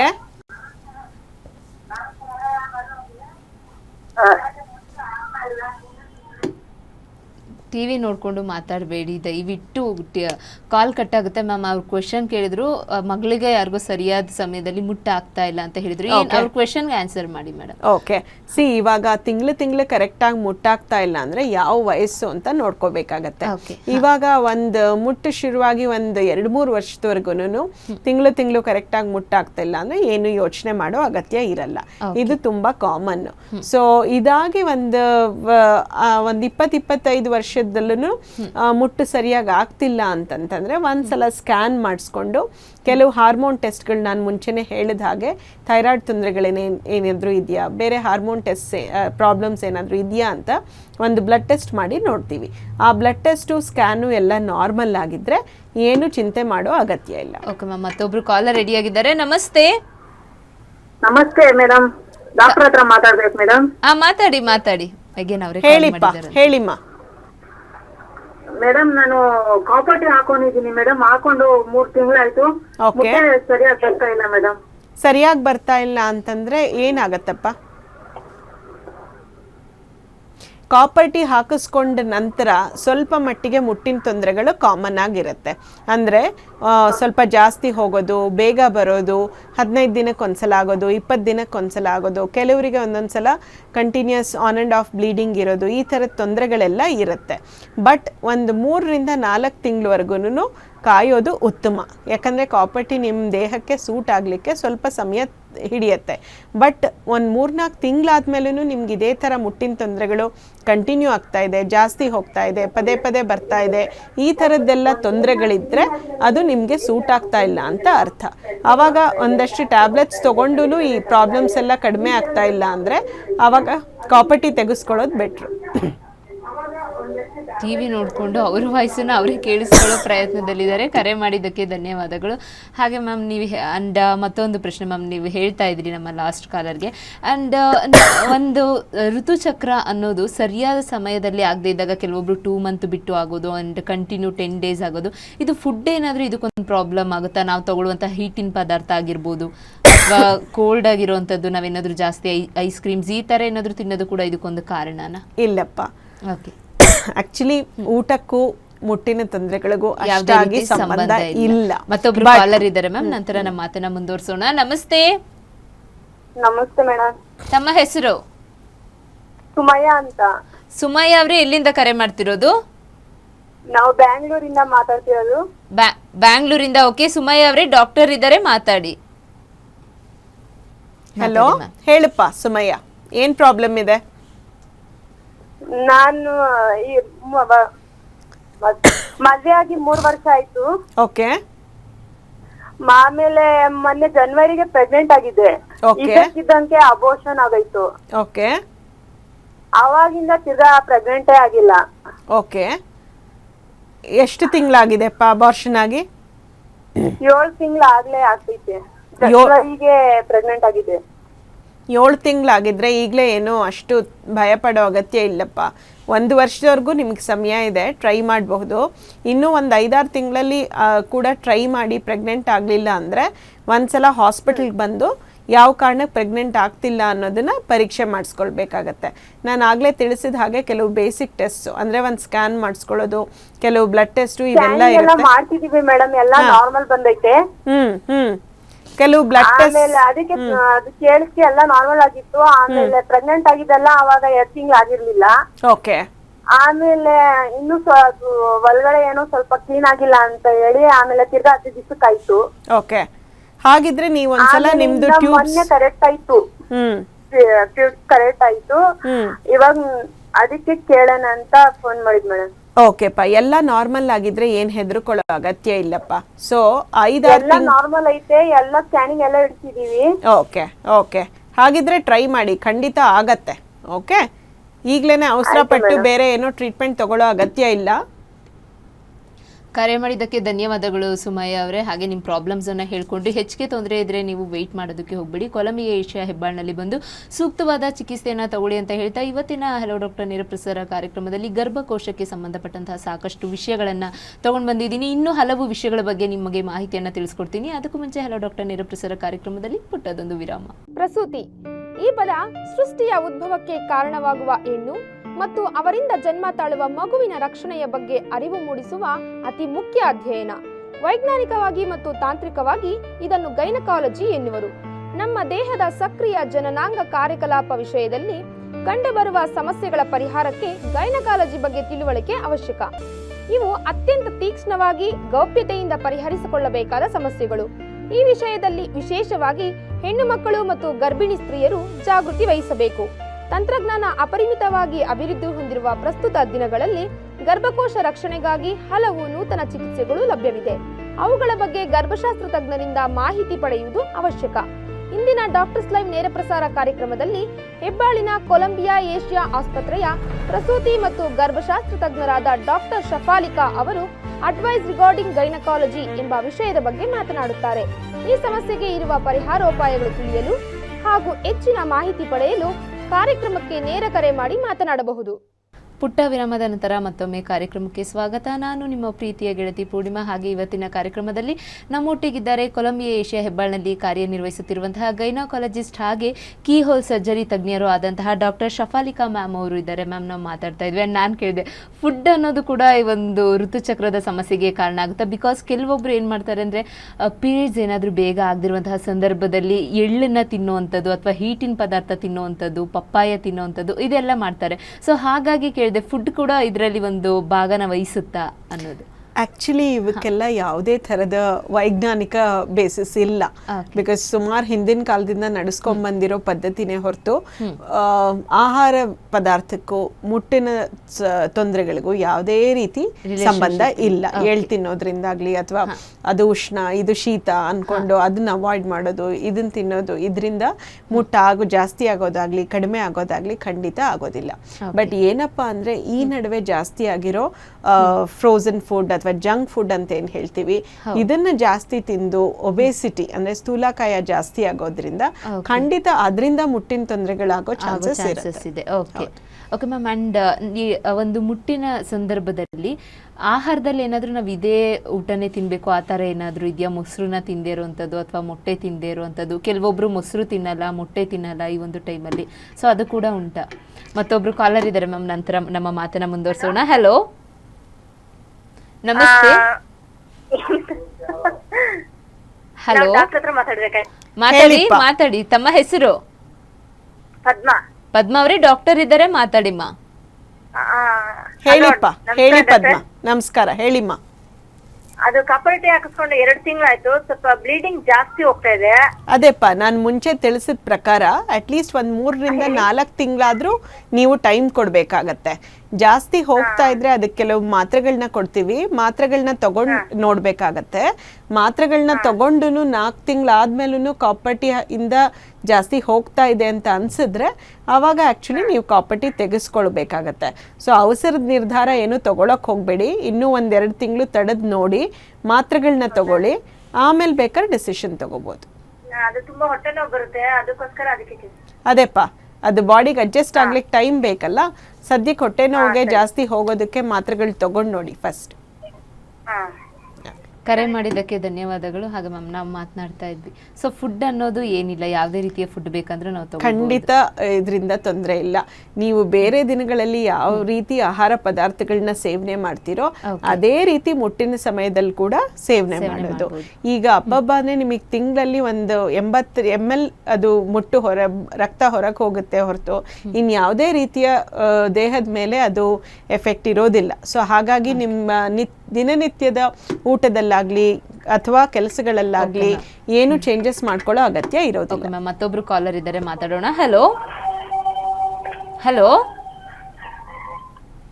ಹಲೋ, ನಮಸ್ತೆ. ತಮ್ಮ ಹೆಸರು? ಸೌಮ್ಯ ಅಂತ. ಸೌಮ್ಯ ಅವರೇ, ಎಲ್ಲಿಂದ ಕರೆ ಮಾಡ್ತಿರೋದು? ಬ್ಯಾಟ್ರಾಯನ್ಪುರಿಂದ. ಸೌಮ್ಯ ಅವರೇ, ಡಾಕ್ಟರ್ ಇದ್ದಾರೆ, ಮಾತಾಡಿಮ್ಮ. ಹೇಳಪ್ಪ ಸೌಮ್ಯ.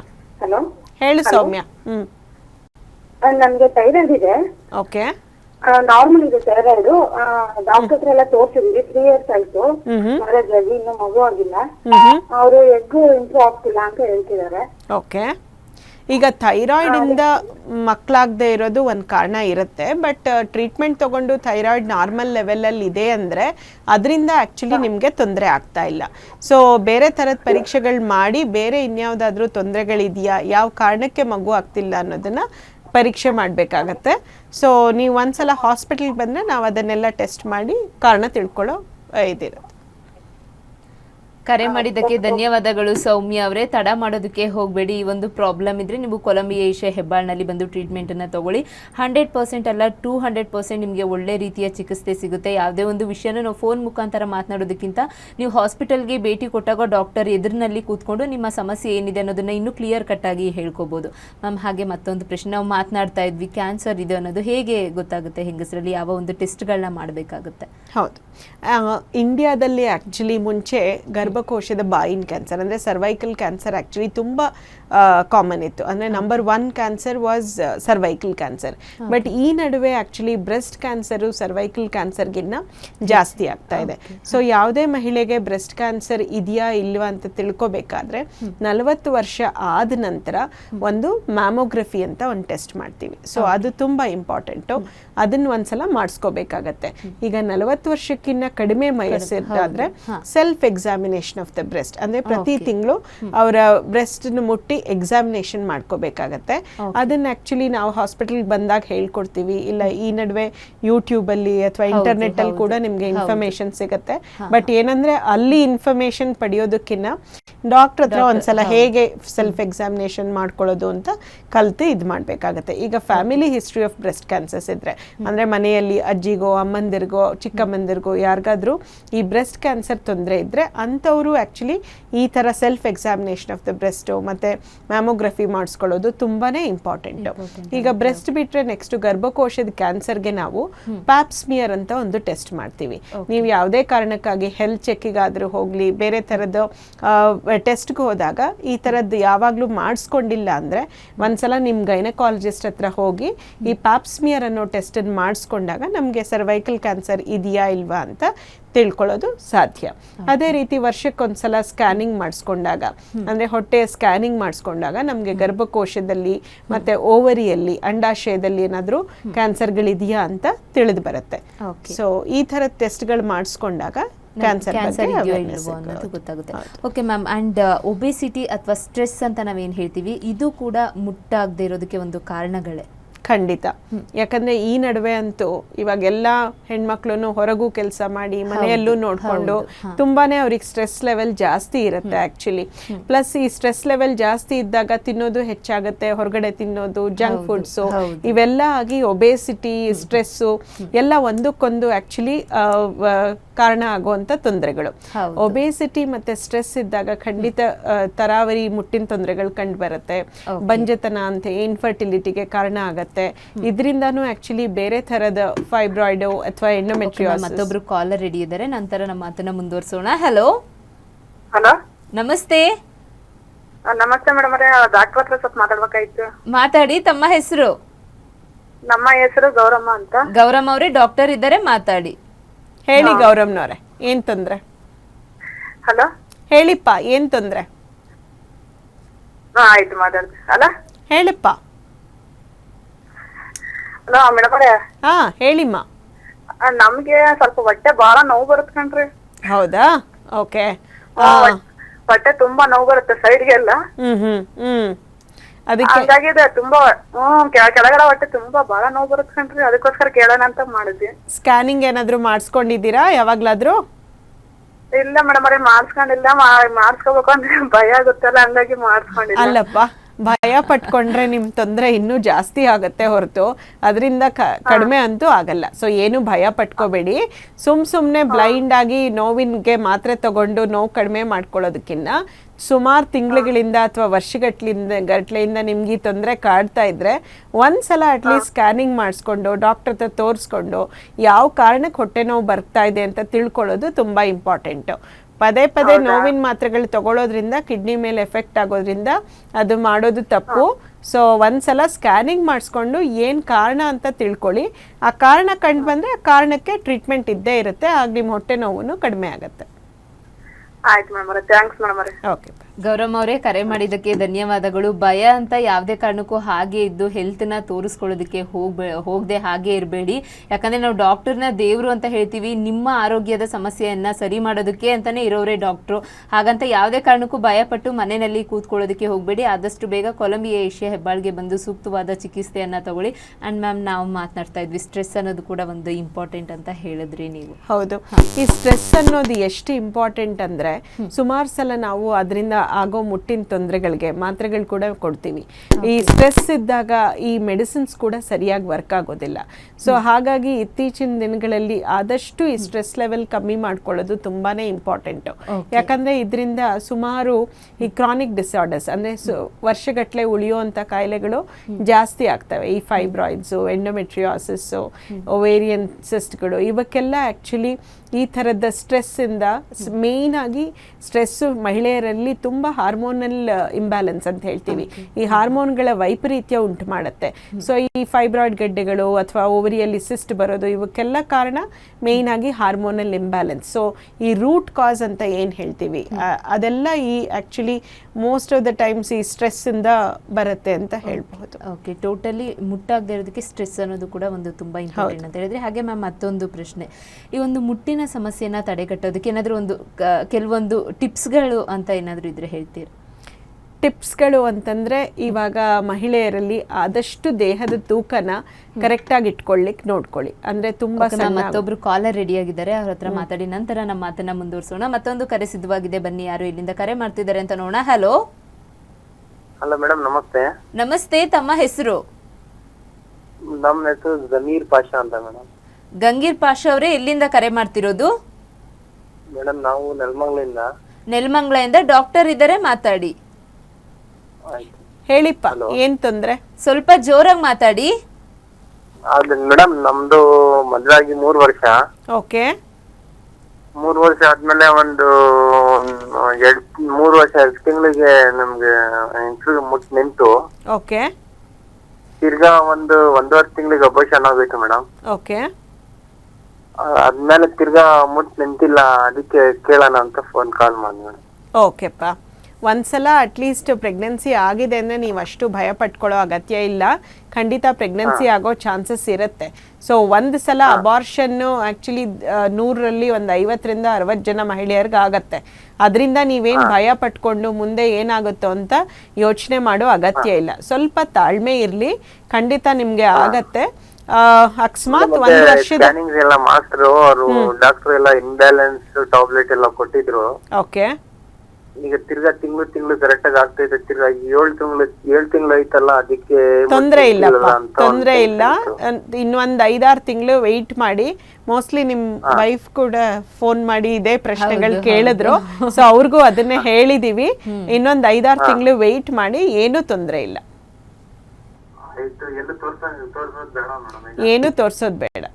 ಓಕೆ, ಆ ಥರ ಏನಾದರೂ ತೋರಿಸ್ಲೇಬೇಕು ಅನ್ನೋ ಡೌಟ್ ಏನಾದರೂ ನಿಮ್ಮಲ್ಲಿದ್ದರೆ ಡೌಟ್ ಇಟ್ಕೊಂಡಿರಬೇಡಿ, ಅದನ್ನು ಕ್ಲಿಯರ್ ಮಾಡ್ಕೊಳ್ಳಿ. ಕೊಲಂಬಿಯಾ ಏಷ್ಯಾ ಹೆಬ್ಬಾಳ್ನಲ್ಲಿ ಬಂದು ನೀವು ಟ್ರೀಟ್ಮೆಂಟನ್ನು ತಗೊಳ್ಬೋದು.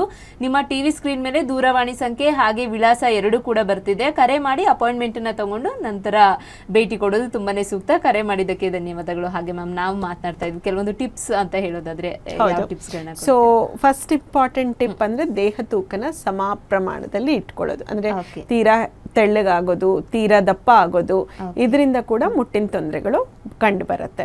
ಸೊ ದೇಹ ತೂಕ ಒಂದೇ ಸಮನಾಗಿರ್ಲಿ. ನೆಕ್ಸ್ಟ್ ಟಿಪ್ ಅಂತಂದ್ರೆ ಆಹಾರ ಶೈಲಿ.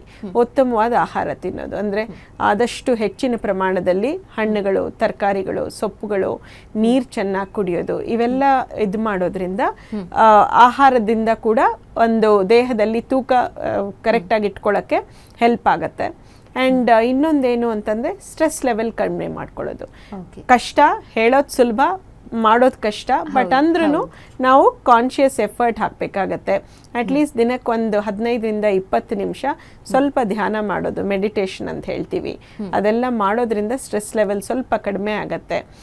ಟೈಮ್ ಮ್ಯಾನೇಜ್ಮೆಂಟು ಇವೆಲ್ಲ. ಮತ್ತೊಬ್ರು ಕಾಲರ್ ರೆಡಿ ಆಗಿದ್ದಾರೆ, ಮಾತಾಡೋಣ. ಹಲೋ ಹಲೋ ಹಲೋ, ನಮಸ್ತೆ, ಸ್ವಲ್ಪ ಜೋರಾಗಿ ಮಾತಾಡಿ ಸರ್. ನಿಮ್ಮ ಹೆಸರು? ಮೇಡಮ್ ನಮ್ಮ ಹೆಸರು ಶಿವಲಿಂಗಯ್ಯ ಅಂತ ಮೇಡಮ್. ಶಿವಲಿಂಗಯ್ಯ ಅವರೇ, ಎಲ್ಲಿಂದ ಕರೆ ಮಾಡ್ತಿದ್ದೀರಾ? ಅವಳಹಳ್ಳಿಯಿಂದ ಮಾತಾಡ್ತಾ ಇರೋದು. ಅವಳಹಳ್ಳಿಯಿಂದ. ಡಾಕ್ಟರ್ ಇದ್ದಾರೆ, ಮಾತಾಡಿ. ಹೇಳಿಪ್ಪ, ಏನ್ ತೊಂದರೆ? ಮೇಡಮ್ ನಂದು ಆಪರೇಷನ್ ಆಯ್ತು. ಆಪರೇಷನ್ ಆಯ್ತು, ಕಳ್ಳ ಆಪರೇಷನ್ ಆಯ್ತು, ಅಲ್ಸರ್ ಅಂತ ಅಂದ್ಬಿಟ್ಟು. ಓಕೆ, ಹೇಳಿ ಹೇಳಿ. ಅದು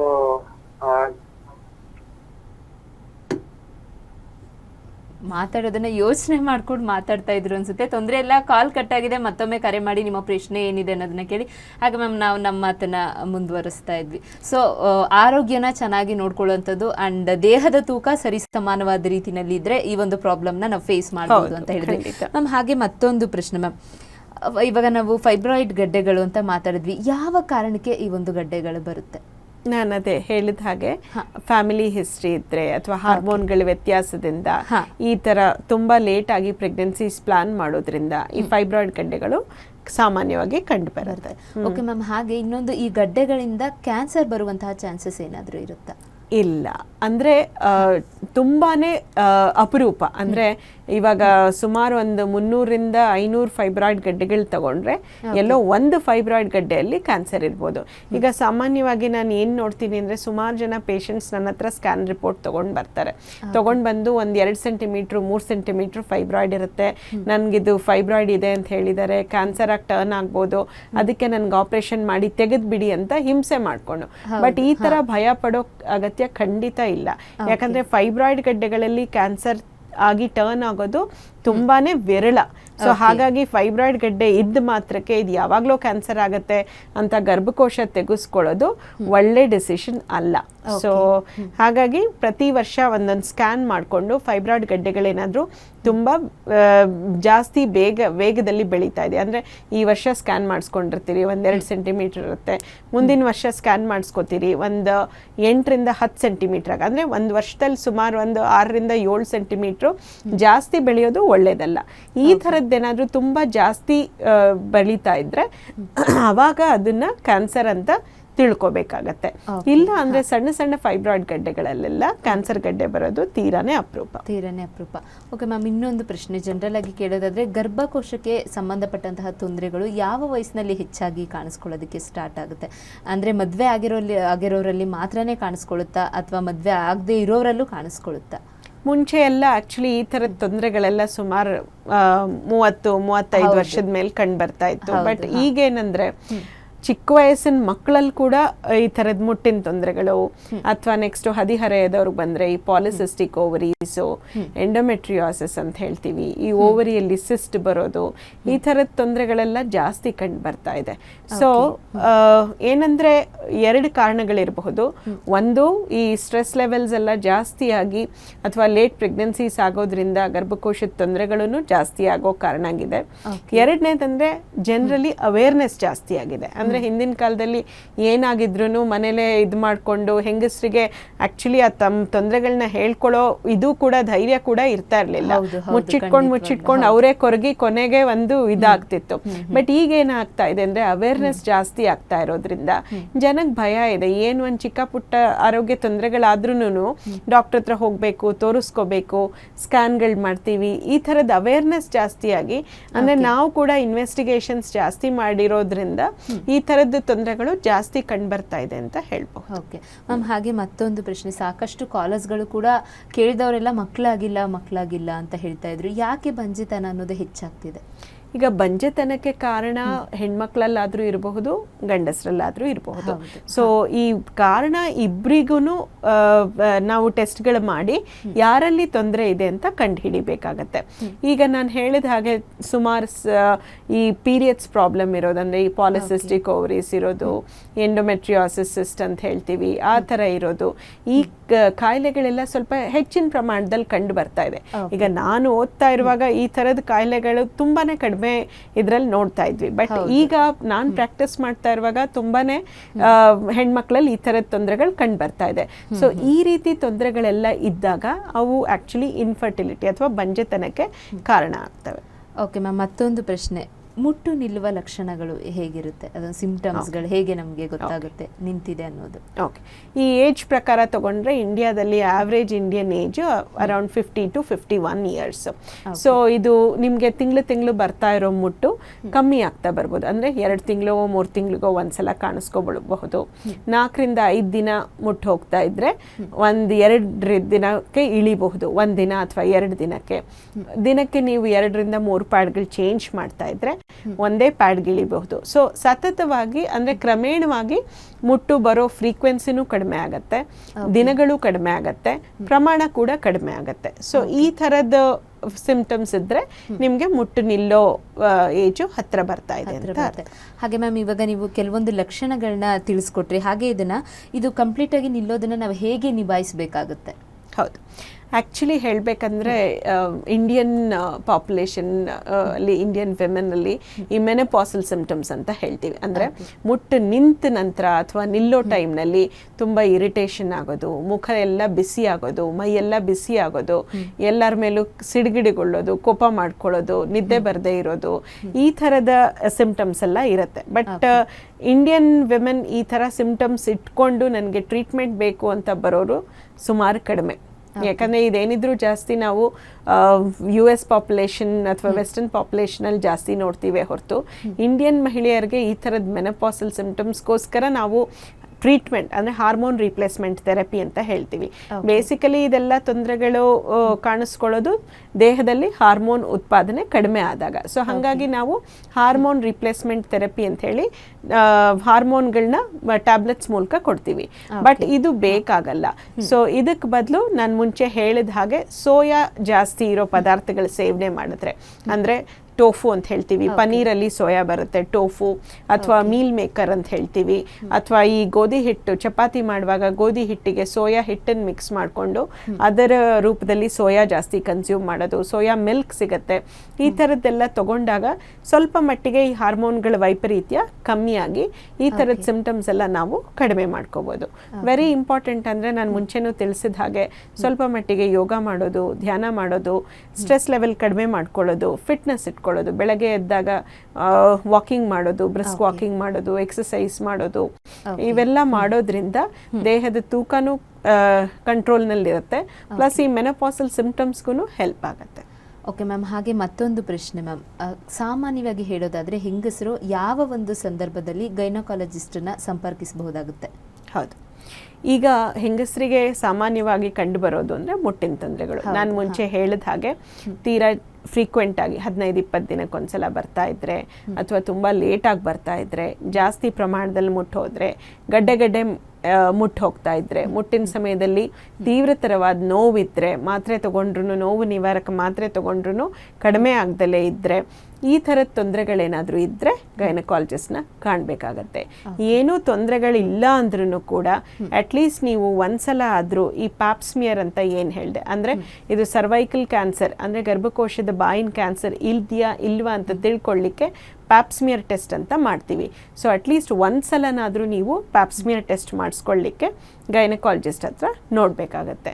ಫ್ಯಾಮಿಲಿ ಹಿಸ್ಟ್ರಿ ಆಫ್ ಕ್ಯಾನ್ಸರ್ಸ್ ಏನಾದರೂ ಇದ್ದರೆ, ಅಂದರೆ ನಿಮ್ಮ ಮನೆಯಲ್ಲಿ ಯಾರಿಗಾದರೂ ಬ್ರೆಸ್ಟ್ ಕ್ಯಾನ್ಸರ್ ಇದ್ದರೆ, ಅಥವಾ ಓವರಿಯ ಕ್ಯಾನ್ಸರ್ ಅಂದರೆ ಅಂಡಾಶಯದ ಕ್ಯಾನ್ಸರ್, ಈ ಥರದ್ದೇನಾದರೂ ಇದ್ದರೆ ಆವಾಗ ತುಂಬ ಇಂಪಾರ್ಟೆಂಟು ನೀವೊಂದು ಗೈನಕಾಲಜಿಸ್ಟ್ನ ಮೀಟ್ ಮಾಡಿ ಯಾವ ಥರದ ಟೆಸ್ಟ್ಗಳನ್ನ ಮಾಡಿಸ್ಕೋಬೇಕು, ಎಷ್ಟು ಫ್ರೀಕ್ವೆಂಟಾಗಿ ಮಾಡಿಸ್ಕೋಬೇಕು, ಈ ಥರದ ಸಲಹೆಗಳನ್ನ ಪಡೀಲಿಕ್ಕೆ ಗೈನಕಾಲಜಿಸ್ಟ್ನ ಮೀಟ್ ಮಾಡಬೇಕಾಗತ್ತೆ. ಓಕೆ ವೀಕ್ಷಕರೇ, ನೋಡ್ತಿದ್ದೀರಿ ಅಲ್ವಾ, ಇವತ್ತಿನ ಹೆಲೋ ಡಾಕ್ಟರ್ ನೇರಪ್ರಸಾರ ಕಾರ್ಯಕ್ರಮದಲ್ಲಿ ಗರ್ಭಕೋಶ ಹಾಗೆ ಋತುಚಕ್ರದ ಸಮಸ್ಯೆಯ ಬಗ್ಗೆ ಸಾಕಷ್ಟು ವಿಷಯಗಳ ಬಗ್ಗೆ ಮಾಹಿತಿಯನ್ನು ತಿಳಿಸ್ಕೊಡ್ತಾ ಇದ್ದೀವಿ. ನಿಮಗೆ ಇದರ ಬಗ್ಗೆ ಯಾವುದಾದ್ರೂ ಒಂದು ರೀತಿಯ ಸಮಸ್ಯೆ ಇದ್ದರೆ, ಯಾವುದಾದ್ರೂ ಒಂದು ಪ್ರಾಬ್ಲಮ್ನ ನೀವು ಫೇಸ್ ಮಾಡ್ತಿದ್ರೆ ನಮಗೆ ಕರೆ ಮಾಡಬೇಕಾಗಿರೋ ಸಂಖ್ಯೆ ನಿಮ್ಮ ಟಿವಿ ಸ್ಕ್ರೀನ್ ಮೇಲೆ ಬರ್ತಿದೆ. ದಯವಿಟ್ಟು ಕರೆ ಮಾಡಬೇಕಾದ್ರೆ ಟಿವಿ ವಾಲ್ಯೂಮ್ನ ಕಂಪ್ಲೀಟ್ಲಿ ಮ್ಯೂಟ್ ಮಾಡಿ, ಡಿಸ್ಟರ್ಬೆನ್ಸ್ ಇಲ್ದಿರೋ ಪ್ಲೇಸ್ನಲ್ಲಿ ಬಂದು ಮಾತಾಡಿ ಅಂತ ಹೇಳ್ತಾ, ಹಾಗೆ ಮ್ಯಾಮ್ ವೀಕ್ಷಕರಿಗೆ ಉತ್ತಮ ಆರೋಗ್ಯವನ್ನು ಹೇಗಿಟ್ಕೊಳ್ಳೋದು ಅನ್ನೋದಕ್ಕೆ ಕೆಲವೊಂದು ಮಾಹಿತಿಯನ್ನು ತಿಳಿಸ್ಕೊಡಿ. ಉತ್ತಮ ಆರೋಗ್ಯಕ್ಕೆ ಉತ್ತಮ ಆಹಾರ ಮತ್ತು ಎಕ್ಸಸೈಸ್, ಇದು ಎರಡು ತುಂಬಾ ಇಂಪಾರ್ಟೆಂಟ್. ಸೊ ಆರೋಗ್ಯದ ಬಗ್ಗೆ ಆಗಲೇ ಹೇಳಿದೆ, ಅಟ್ಲೀಸ್ಟ್ ಹೆಚ್ಚಿನ ಪ್ರಮಾಣದಲ್ಲಿ ಹಣ್ಣು, ತರಕಾರಿ, ಸೊಪ್ಪು ಇವೆಲ್ಲ ಸೇವನೆ ಮಾಡೋದು.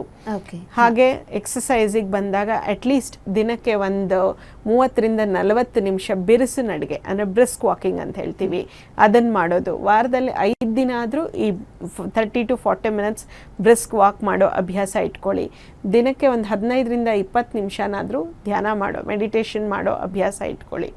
ಸೊ ಇದು ತುಂಬ ಒಳ್ಳೆಯದು. ಕಾಮನ್ ಆಗಿ ಕೇಳ್ತಿರೋ ಆರೋಗ್ಯ ಅಂತ ತಗೊಂಡ್ಕೊಳ್ಳೆ ಫಸ್ಟ್ ಎಲ್ಲರೂ ಹೇಳುವಂಥದ್ದು exercise and walking, this two most important ಅಂತ ಹೇಳ್ತಿದ್ದಾರೆ. ಹಾಗೆ ಮ್ಯಾಮ್ ಕೆಲವೊಬ್ಬರಲ್ಲಿ ಇವಾಗ ಮತ್ತೊಂದು ಪ್ರಶ್ನೆ ಏನಂತ ಹೇಳಿದ್ರೆ ಗರ್ಭಕೋಶದ ಕ್ಯಾನ್ಸರ್. ಆ್ಯಂಡ್ ಈ ಗರ್ಭಕೋಶದ ಕ್ಯಾನ್ಸರ್ ಯಾವೊಂದು ಅವಧಿಯಲ್ಲಿ ಹೆಚ್ಚಾಗಿ ಕಾಣಿಸ್ಕೊಳ್ಳುತ್ತೆ? ಬಿಕಾಸ್ ಗರ್ಭಕೋಶದ ಕ್ಯಾನ್ಸರ್ ಅಂದರೆ ನಮಗೆ ತಿಳಿದ ಮಟ್ಟಿಗೆ ತುಂಬ ಏಜ್ ಆಗಿರೋರಲ್ಲಿ ನಾವೊಂದು ಈ ಥರ ಒಂದು ಪ್ರಾಬ್ಲಮ್ ಇದೆ ಅನ್ನೋದನ್ನ ಕೇಳ್ತಾ ಇದ್ವಿ. ಸೊ ಗರ್ಭಕೋಶದ ಕ್ಯಾನ್ಸರ್ ಅನ್ನೋದು ಚಿಕ್ಕವರಲ್ಲೂ ಕೂಡ ಕಾಣಿಸ್ಕೊಳ್ಳುತ್ತಾ? ಗರ್ಭಕೋಶದ ಕ್ಯಾನ್ಸರಲ್ಲಿ 2 ಥರದ ವಿಧಗಳಿದೆ. ಒಂದು ಗರ್ಭಕೋಶದ ಬಾಯಿನ ಕ್ಯಾನ್ಸರ್, ಸರ್ವೈಕಲ್ ಕ್ಯಾನ್ಸರ್ ಅಂತ ಹೇಳ್ತೀವಿ. ಇದು ಆ್ಯಕ್ಚುಲಿ ಚಿಕ್ಕ ವಯಸ್ಸಿನಲ್ಲಿ ಕಾಣಿಸ್ಕೊಳ್ಳೋ ಕ್ಯಾನ್ಸರ್. ಅಂದರೆ ಇದು ಸುಮಾರು ಒಂದು 25 ವರ್ಷದ ಮಹಿಳೆಯಿಂದ 40 ವರ್ಷದವರೆಗೂ ಯಾವಾಗ ಬೇಕಾದರೂ ಕಾಣಿಸ್ಕೋಬಹುದು. 25 ವರ್ಷದ ಮದುವೆ ಆಗದೆ ಇರುವಂತವರಲ್ಲೂ ಕಾಣಿಸ್ಕೊಳ್ಳುತ್ತೆ? ಇಲ್ಲ, ಇದು ಗರ್ಭಕೋಶದ ಬಾಯಿನ ಕ್ಯಾನ್ಸರ್, ಮದುವೆ ಆದವರಲ್ಲಿ ಮಾತ್ರ ಕಾಣಿಸ್ಕೊಳ್ಳೋ ಕ್ಯಾನ್ಸರ್ ಇದು. ಸೊ ಇನ್ನೊಂದು ಗರ್ಭಕೋಶದ ಮಧ್ಯದಲ್ಲಿ ಬರೋ ಕ್ಯಾನ್ಸರ್, ಅಂದರೆ ಬಾಡಿಯಲ್ಲಿ ಬರೋ ಕ್ಯಾನ್ಸರ್ ಅಂತ ಹೇಳ್ತೀವಿ. ಅದು ಸಾಮಾನ್ಯವಾಗಿ 45 ವರ್ಷದಿಂದ ಮೇಲ್ಪಟ್ಟು ಒಂದು 65-70 ವರ್ಷದವರೆಗೂ ಕಾಣಿಸ್ಕೋಬಹುದು. ಓಕೆ ಓಕೆ ಮ್ಯಾಮ್, ಅದು ಸಾಕಷ್ಟು ಜನ ಹೆಂಗಸರುಗಳಿಗೆ ಗರ್ಭಕೋಶದ ಕ್ಯಾನ್ಸರ್ ಬರ್ತಿದೆ. ಯಾವ ಒಂದು ಕಾರಣಕ್ಕಾಗಿ, ಅದರೊಂದು ಸಿಂಪ್ಟಮ್ಸ್ ಆಗಿರ್ಬೋದು ಅಥವಾ ಯಾವ ಕಾರಣಕ್ಕಾಗಿ ಹೆಚ್ಚು ಜನ ಹೆಂಗಸರಲ್ಲಿ ಗರ್ಭಕೋಶದ ಕ್ಯಾನ್ಸರ್ ಕಾಣಿಸ್ಕೊಳ್ತಿದೆ? ಈಗ ಗರ್ಭಕೋಶದ ಬಾಯಿನ ಕ್ಯಾನ್ಸರ್ ಅಂತ ಏನು ಹೇಳಿದೆ, ಅದು ಹೇಳಿದೆ ನಾ ಮುಂಚೆನೆ ತಿಳಿಸಿದ ಹಾಗೆ ಆಕ್ಚುಲಿ ಅದು ಇಂಡಿಯಾದಲ್ಲಿ ನಂಬರ್ 1 ಕ್ಯಾನ್ಸರ್ ಆಗಿತ್ತು. ಮತ್ತೊಬ್ರು ಕಾಲರ್ ರೆಡಿ ಆಗಿದ್ದಾರೆ, ನಂತರ ನಮ್ಮ ಮಾತನ್ನ ಮುಂದುವರಿಸೋಣ. ಹಲೋ ಹಲೋ ಮೇಡಮ್, ನಮಸ್ಕಾರ. ನಮಸ್ತೆ, ತಮ್ಮ ಹೆಸರು? ಮಾಧವಿ ಅಂತ. ಮಾಧವಿ ಅವರೇ, ಎಲ್ಲಿಂದ ಕರೆ ಮಾಡ್ತಿದ್ದೀರಾ? ನಾನು ಬೆಂಗಳೂರಿಂದ ಮಾತಾಡ್ತೀನಿ. ಬ್ಯಾಂಗ್ಳೂರಿಂದ. ಮಾಧವಿ ಅವರೇ, ಡಾಕ್ಟರ್ ಇದ್ದಾರೆ, ಮಾತಾಡಿ. ಹೇಳಿ ಮಾಧವಿ. ಹಲೋ ಡಾಕ್ಟರ್, ನಮಸ್ಕಾರ. ನಮಸ್ಕಾರ, ಹೇಳಿಪ್ಪ. ನನಗೆ 46 ವರ್ಷ. ಓಕೆ. ನಾನು ಸರಿಯಾಗಿ ಮಂತ್ಲಿ ಡೇಟ್ ಆಗ್ತಾ ಇಲ್ಲ. ಓಕೆ. ಅದೇನಾದ್ರೂ ತೊಂದ್ರೆ ಏನಾ ಅಂತ? ಖಂಡಿತ ತೊಂದರೆ ಇಲ್ಲಮ್ಮ. 46 ವರ್ಷದಲ್ಲಿ ತಿಂಗಳು ಆಗದಲ್ಲೇ ನಿಮಗೆ ಮುಟ್ಟು ಬಂದಾಗ ಅದು ನಾರ್ಮಲ್ ಆಗಿದೆ, ಹೆಚ್ಚಿಗೆ ಏನು ಹೋಗ್ತಾ ಇಲ್ಲ ಅಂದರೆ ಯಾವುದೇ ರೀತಿ ಯೋಚನೆ ಮಾಡೋ ಅಗತ್ಯ ಇಲ್ಲ. ಹೆಚ್ಚಿಗೆ ಹೋಗ್ತಾ ನನಗೆ 2 ವರ್ಷದಿಂದ ಒಂದು 7 ತಿಂಗಳ ಬಿಟ್ಟು ಒಂದ್ಸತಿ ಆಯ್ತು. ಮತ್ತೆ ಈಗ ಮತ್ತೆ ಕಂಟಿನ್ಯೂ ಇತ್ತು. ಮತ್ತೆ ಈಗ 3 ತಿಂಗಳಾದ್ಮೇಲೆ ಮತ್ತೇನೂ ಇಲ್ಲ. ಏನು ತೊಂದರೆ ಇಲ್ಲ, ಅದು ಹೇಗೆ ಬರುತ್ತೋ ಹಾಗೆ ಬಂದ್ಕೊಳ್ಳಿ. ಮುಟ್ಟು ಜಾಸ್ತಿ ಹೋಗ್ತಾ ಇಲ್ಲ, ಗಡ್ಡೆ ಹೋಗ್ತಾ ಇಲ್ಲ ಅಂದ್ರೆ ನೀವೇನು ಅದ್ರ ಬಗ್ಗೆ ತಲೆ ಹಾಗಿದ್ರೆ ಅದ್ರ ಬಗ್ಗೆ ಯೋಚನೆ ಮಾಡೋ ಅಗತ್ಯ ಇಲ್ಲ. ಇದು ನಿಮ್ಗೆ ನಾರ್ಮಲ್. ಯಾಕಂದ್ರೆ ಇಲ್ಲ ಮೇಡಮ್, ನಮ್ಗೆ ಅಮ್ಮನಿಗೆ 80 ವರ್ಷ ಆದ ನಂತರ ಅದು ಗರ್ಭಕೋಶ ಕ್ಯಾನ್ಸರ್ ಅಂತ ಆಯ್ತು. Okay okay. ಆತರ ನಿಮ್ಗೆ ಇದೇನಾದ್ರೂ ಡೌಟ್ಸ್ ಏನಾದ್ರೂ ಇದ್ರೆ ಒಂದ್ಸಲ ಸ್ಕ್ಯಾನ್ ಮಾಡಿಸ್ಕೊಳ್ಳಿ. ಸ್ಕ್ಯಾನ್ ಮಾಡಿಸ್ಕೊಂಡು ನನಗೆ ತೊಂದ್ರೆ ಅಂತ ಏನೂ ಇಲ್ಲ. ಓಕೆ. ಬಟ್ ಅದೇ ಅಮ್ಮಂದ ಆತರ ಆಯ್ತು. ಅದೇ ಫ್ಯಾಮಿಲಿ ಹಿಸ್ಟ್ರಿ ಇರೋದ್ರಿಂದ ಒಂದ್ಸಲ ಸ್ಕ್ಯಾನ್ ಮಾಡಿಸ್ಕೊಳ್ಳಿ. ಸ್ಕ್ಯಾನ್ ನಲ್ಲಿ ಎಲ್ಲ ನಾರ್ಮಲ್ ಇದ್ರೆ ಏನು ಭಯ ಪಡೋ ಅಗತ್ಯ ಇಲ್ಲ. ಪ್ರತಿ ವರ್ಷ ಒಂದೊಂದು ಸ್ಕ್ಯಾನ್ ಮಾಡಿಸ್ಕೊಂಡು ಹೆಲ್ತ್ ಚೆಕ್ ಜೊತೆ ಮಾಡಿಸ್ಕೊಳ್ಳುವಾಗ ಒಂದು ಸ್ಕ್ಯಾನ್ ಮಾಡಿಸ್ಕೊಳ್ಳಿ. ಅದರಿಂದ ತೊಂದರೆಗಳಿದ್ರೆ ಮುಂಚೆನೆ ಗೊತ್ತಾಗತ್ತೆ. ಓಕೆ, ಕರೆ ಮಾಡಿದ್ದಕ್ಕೆ ಧನ್ಯವಾದಗಳು. ಹಾಗೆ ಮ್ಯಾಮ್, ನಾವು ನಮ್ಮ ಮಾತನ್ನ ಮುಂದುವರಿಸೋಣ. ಹೇಳ್ತಾ ಇದ್ರಿ ಯಾವೊಂದು ಈ ಥರ ಆಗುತ್ತೆ ಅಂತ ಹೇಳ್ತಿದ್ರಿ, ಏನು ಹೇಳ್ತೀರಾ? ಗರ್ಭಕೋಶದ ಕ್ಯಾನ್ಸರ್ ಬಗ್ಗೆ. ಸೊ ಹೇಳಿದ ಹಾಗೆ ಈಗ ಅವ್ರ ತಾಯಿಗೆ ಹೇಳಿದ್ರು 80 ವರ್ಷದಲ್ಲಿ ಕೂಡ ಕ್ಯಾನ್ಸರ್ ಬಂದಿತ್ತು ಅಂತ. ಸೊ ಬಾಡಿಯಲ್ಲಿ ಬರೋ ಕ್ಯಾನ್ಸರ್ ಆಕ್ಚುಲಿ ಸುಮಾರು 45ರಿಂದ 70-80 ವರ್ಷದವರೆಗೂ ಬರಬಹುದು. ಸೊ ಈಗ ಹೇಗೆ ತಡೆಗಟ್ಟಬೇಕು ಅಂತಂದ್ರೆ ಈಗ ಆದಷ್ಟು ಬೇಗ ಮಕ್ಕಳು ಮಾಡ್ಕೊಳ್ಳೋದು, ಅಂದ್ರೆ ಗರ್ಭಕೋಶನ ಆಗ್ಲಿ ಅಥವಾ ಅಂಡಾಶಯನಾಗ್ಲಿ ಆದಷ್ಟು ಇನ್ಆಕ್ಟಿವ್ ಆಗಿ ಬಿಡೋದ್ರಿಂದ ಈ ತರದ ಕ್ಯಾನ್ಸರ್ಗಳು ಬರೋ ಸಾಧ್ಯತೆ ಇರುತ್ತೆ. ಹಾಗಂತ ಎಲ್ಲರೂ ಮಕ್ಕಳಿಲ್ದೇ ಇರೋರು ಗರ್ಭಕೋಶದ ಕ್ಯಾನ್ಸರ್ ಬರುತ್ತೆ ಅಂತಲ್ಲ, ಅವರಲ್ಲಿ ಸ್ವಲ್ಪ ಹೆಚ್ಚಿನ ಪ್ರಮಾಣದಲ್ಲಿ ಕಂಡು ಬರಬಹುದು. ಸೊ ಆದಷ್ಟು ಅರ್ಲಿ ಪ್ರೆಗ್ನೆನ್ಸೀಸು ಅಥವಾ early menarche and late menopause ಅಂತ ಹೇಳ್ತೀವಿ, ಅಂದ್ರೆ ತುಂಬಾ ಬೇಗ ಮುಟ್ಟಾಗಿ ತುಂಬಾ ಜಾಸ್ತಿ ವರ್ಷದವರೆಗೂ ಮುಟ್ಟು ನಿಲ್ದಲೆ ನಡೀತಾನೆ ಇದ್ರೆ ಅಂಥವ್ರಲ್ಲಿ ಕೂಡ ಈ ಥರದ್ದು ಇದು ಬರ್ಬೋದು. ಮೇಯ್ನ್ ಆಗಿ ನಮ್ಮ ಕೈಯಲ್ಲಿ ಅಷ್ಟೊಂದೇನಿಲ್ಲ. ಸೊ ಮುಂಚೆ ಹೇಳಿದ ಹಾಗೆ ಉತ್ತಮವಾದ ಆರೋಗ್ಯ ಶೈಲಿ ಅಥವಾ ಫಿಟ್ನೆಸ್ಸು, ಸ್ವಲ್ಪ ಮಟ್ಟಿಗೆ ಸ್ಟ್ರೆಸ್ ರಿಡಕ್ಷನ್ ಇವೆಲ್ಲ ಮಾಡಿಕೊಂಡ್ರೆ ಸ್ವಲ್ಪ ಮಟ್ಟಿಗೆ ಹೆಲ್ಪ್ ಆಗಬಹುದು. ಓಕೆ ಮ್ಯಾಮ್, ಅಂಡ್ ಒಬ್ರು ಕಾಲರ್ ಕೂಡ ಹೇಳಿದ್ರು 80 ವರ್ಷ ಆದಮೇಲೆ ಗರ್ಭಕೋಶದ ಕ್ಯಾನ್ಸರ್ ಬಂತು ಅಂತ. ಅಂದರೆ ಇವಾಗ ನಾವು ಪೀರಿಯಡ್ಸ್ ಆಗೋದು ಋತುಚಕ್ರದ ಸಮಯ ನಿಂತ ಮೇಲೂ, ಅವ್ರಿಗೆ ಏಜ್ ಆದಮೇಲೆ ಋತುಚಕ್ರದ ಸಮಯ ನಿಂತ ಮೇಲೂ ಕೂಡ ಗರ್ಭಕೋಶದ ಕ್ಯಾನ್ಸರ್ ಬರುವಂತಹ. ಹೌದು, ಆ್ಯಕ್ಚುಲಿ ಗರ್ಭಕೋಶದ ಬಾಡಿಯ ಕ್ಯಾನ್ಸರು ಮುಟ್ಟು ನಿಂತ ಮೇಲೇ ಕಾಣಿಸ್ಕೊಳ್ಳೋ ಪ್ರಾಬ್ಲಮ್. ಬಟ್ ಏನಪ್ಪ ಅಂತಂದರೆ ಇದು ಅಟ್ಲೀಸ್ಟ್ ಸಿಂಪ್ಟಮ್ಸ್ ಇರುತ್ತೆ. ಅಂದರೆ ಮುಟ್ಟು ನಿಂತ ಮೇಲೆ ಇವಾಗ ಏನಾದರೂ ಬ್ಲೀಡಿಂಗ್ ಆಗ್ತಾ ಇದೆ ಅಂದರೆ ಎಲ್ಲರೂ ಭಯ ಪಟ್ಕೊಂಡು ಅಯ್ಯೋ ನನಗೆ ಇಷ್ಟು ವರ್ಷ ಆಗಿರಲಿಲ್ಲ, ಈಗ ನಿಂತ ಮೇಲೆ ಯಾಕೆ ಈ ಥರ ಬರ್ತಾ ಇದೆ ಅಂತ ಭಯ ಪಟ್ಟಾದ್ರೂ ಬೇಗ ಅದಕ್ಕೆ ಏನು ಕಾರಣ ಅಂತ ತಿಳ್ಕೊಳ್ಳಿಕ್ಕೆ ಬರ್ತಾರೆ. ಸೊ ಹಾಗಾಗಿ ಅದೊಂದು ಅಡ್ವಾಂಟೇಜ್. ಸೊ ಹಾಗಾಗಿ ನಮಗೆ ಗರ್ಭಕೋಶದ ಕ್ಯಾನ್ಸರ್ ಕೂಡ ಬೇಗ ಅರ್ಲಿ ಸ್ಟೇಜಸ್ ಅಲ್ಲೇ ಕಂಡು ಹಿಡಿದು ಅದಕ್ಕೆ ಪೂರ್ತಿ ಉತ್ತಮ ರೀತಿಯ ಚಿಕಿತ್ಸೆ ಕೊಡೋದು ಕೂಡ ಸಾಧ್ಯ ಆಗುತ್ತೆ. ಓಕೆ ಮ್ಯಾಮ್, ಹಾಗೆ ಕೊನೆಯದಾಗಿ ಒಂದು ಪ್ರಶ್ನೆ. ಸಾಮಾನ್ಯವಾಗಿ ಎಲ್ಲರೂ ನಮಗೆ ಮಕ್ಕಳಾಗಿಲ್ಲ ಅಂತ ಹೇಳಿದ್ರೆ ಏನಾಗಿದೆ ಅಂದರೆ ಕೆಲವೊಬ್ರು ಗಂಡ ಹೆಂಡ್ತಿದಿರು ಮದುವೆ ಆಗಿ ಇನ್ನೂ 1 year ಕಂಪ್ಲೀಟ್ ಆಗಿರೋದಿಲ್ಲ, ಒಂದು 6 months ಆದ ಕೂಡಲೇ ನಮಗೆ ಮಕ್ಕಳಾಗ್ತಿಲ್ಲ ಅಂತ ಹಾಸ್ಪಿಟಲ್ಗೆ ಚೆಕಪ್ಗೆ ಬರ್ತಾರೆ. ಸೊ ಮದುವೆ ಆಗಿ ಎಷ್ಟು ವರ್ಷದಲ್ಲಿ ಮಗು ಆದರೆ ಅದು ಕರೆಕ್ಟ್ ಅನ್ಸುತ್ತೆ? ಗಂಡ ಹೆಂಡತಿ ಇಬ್ರು ಒಟ್ಟಿಗೆ ಜೊತೆಯಲ್ಲಿದ್ದು ಫರ್ಟೈಲ್ ಪೀರಿಯಡ್ ಅಂತ ಹೇಳ್ತೀವಿ. ಫರ್ಟೈಲ್ ಪೀರಿಯಡ್ ಅಂದ್ರೆ ಅವರಿಗೆ ಎಗ್ ರಿಲೀಸ್ ಆಗೋ ಸಮಯ ಯಾವುದು ಅಂತ ಗೊತ್ತಿರಬೇಕು. ಸೊ ಆ ಸಮಯದಲ್ಲೂ ಟ್ರೈ ಮಾಡಿ 1 ವರ್ಷ ಸತತವಾಗಿ ಟ್ರೈ ಮಾಡಿ ಆಗಿಲ್ಲ ಅಂದ್ರೆ ಮಾತ್ರ ಡಾಕ್ಟರ್ನ ಕಾಣಬೇಕಾಗತ್ತೆ. ಅಷ್ಟರಲ್ಲೇನೆ ಅದಕ್ಕೆ ಮುಂಚೆನೆ ತಾಳ್ಮೆ ಕಳ್ಕೊಳ್ಳೋ ಅಗತ್ಯ ಇಲ್ಲ. ಸೊ ಎಷ್ಟೊಂದ್ಸಲ ಈ ಆಂಗ್ಸೈಟಿಯಿಂದ ಅಂದ್ರೆ ಆಗ್ತಾ ಇಲ್ವಲ್ಲ ಅನ್ನೋ ಆಂಗ್ಸೈಟಿಯಿಂದನೇ ಕೂಡ ಮಕ್ಕಳಾಗದೇ ಇರೋ ಕಾರಣನೂ ಇದೆ. ಸೊ ಆದಷ್ಟು ಸ್ವಲ್ಪ ತಾಳ್ಮೆ ಇರಲಿ, ಗಂಡ ಹೆಂಡತಿ ಒಟ್ಟಿಗಿದ್ದು ಫರ್ಟೈಲ್ ಪೀರಿಯಡಲ್ಲಿ ಟ್ರೈ ಮಾಡಲಿ. ಇದೆಲ್ಲ ಮಾಡಿದ ನಂತರನೂ ಆಗಲಿಲ್ಲ ಅಂದರೆ ಆಗ ಡಾಕ್ಟರ್ನ ಕಾಣಿ.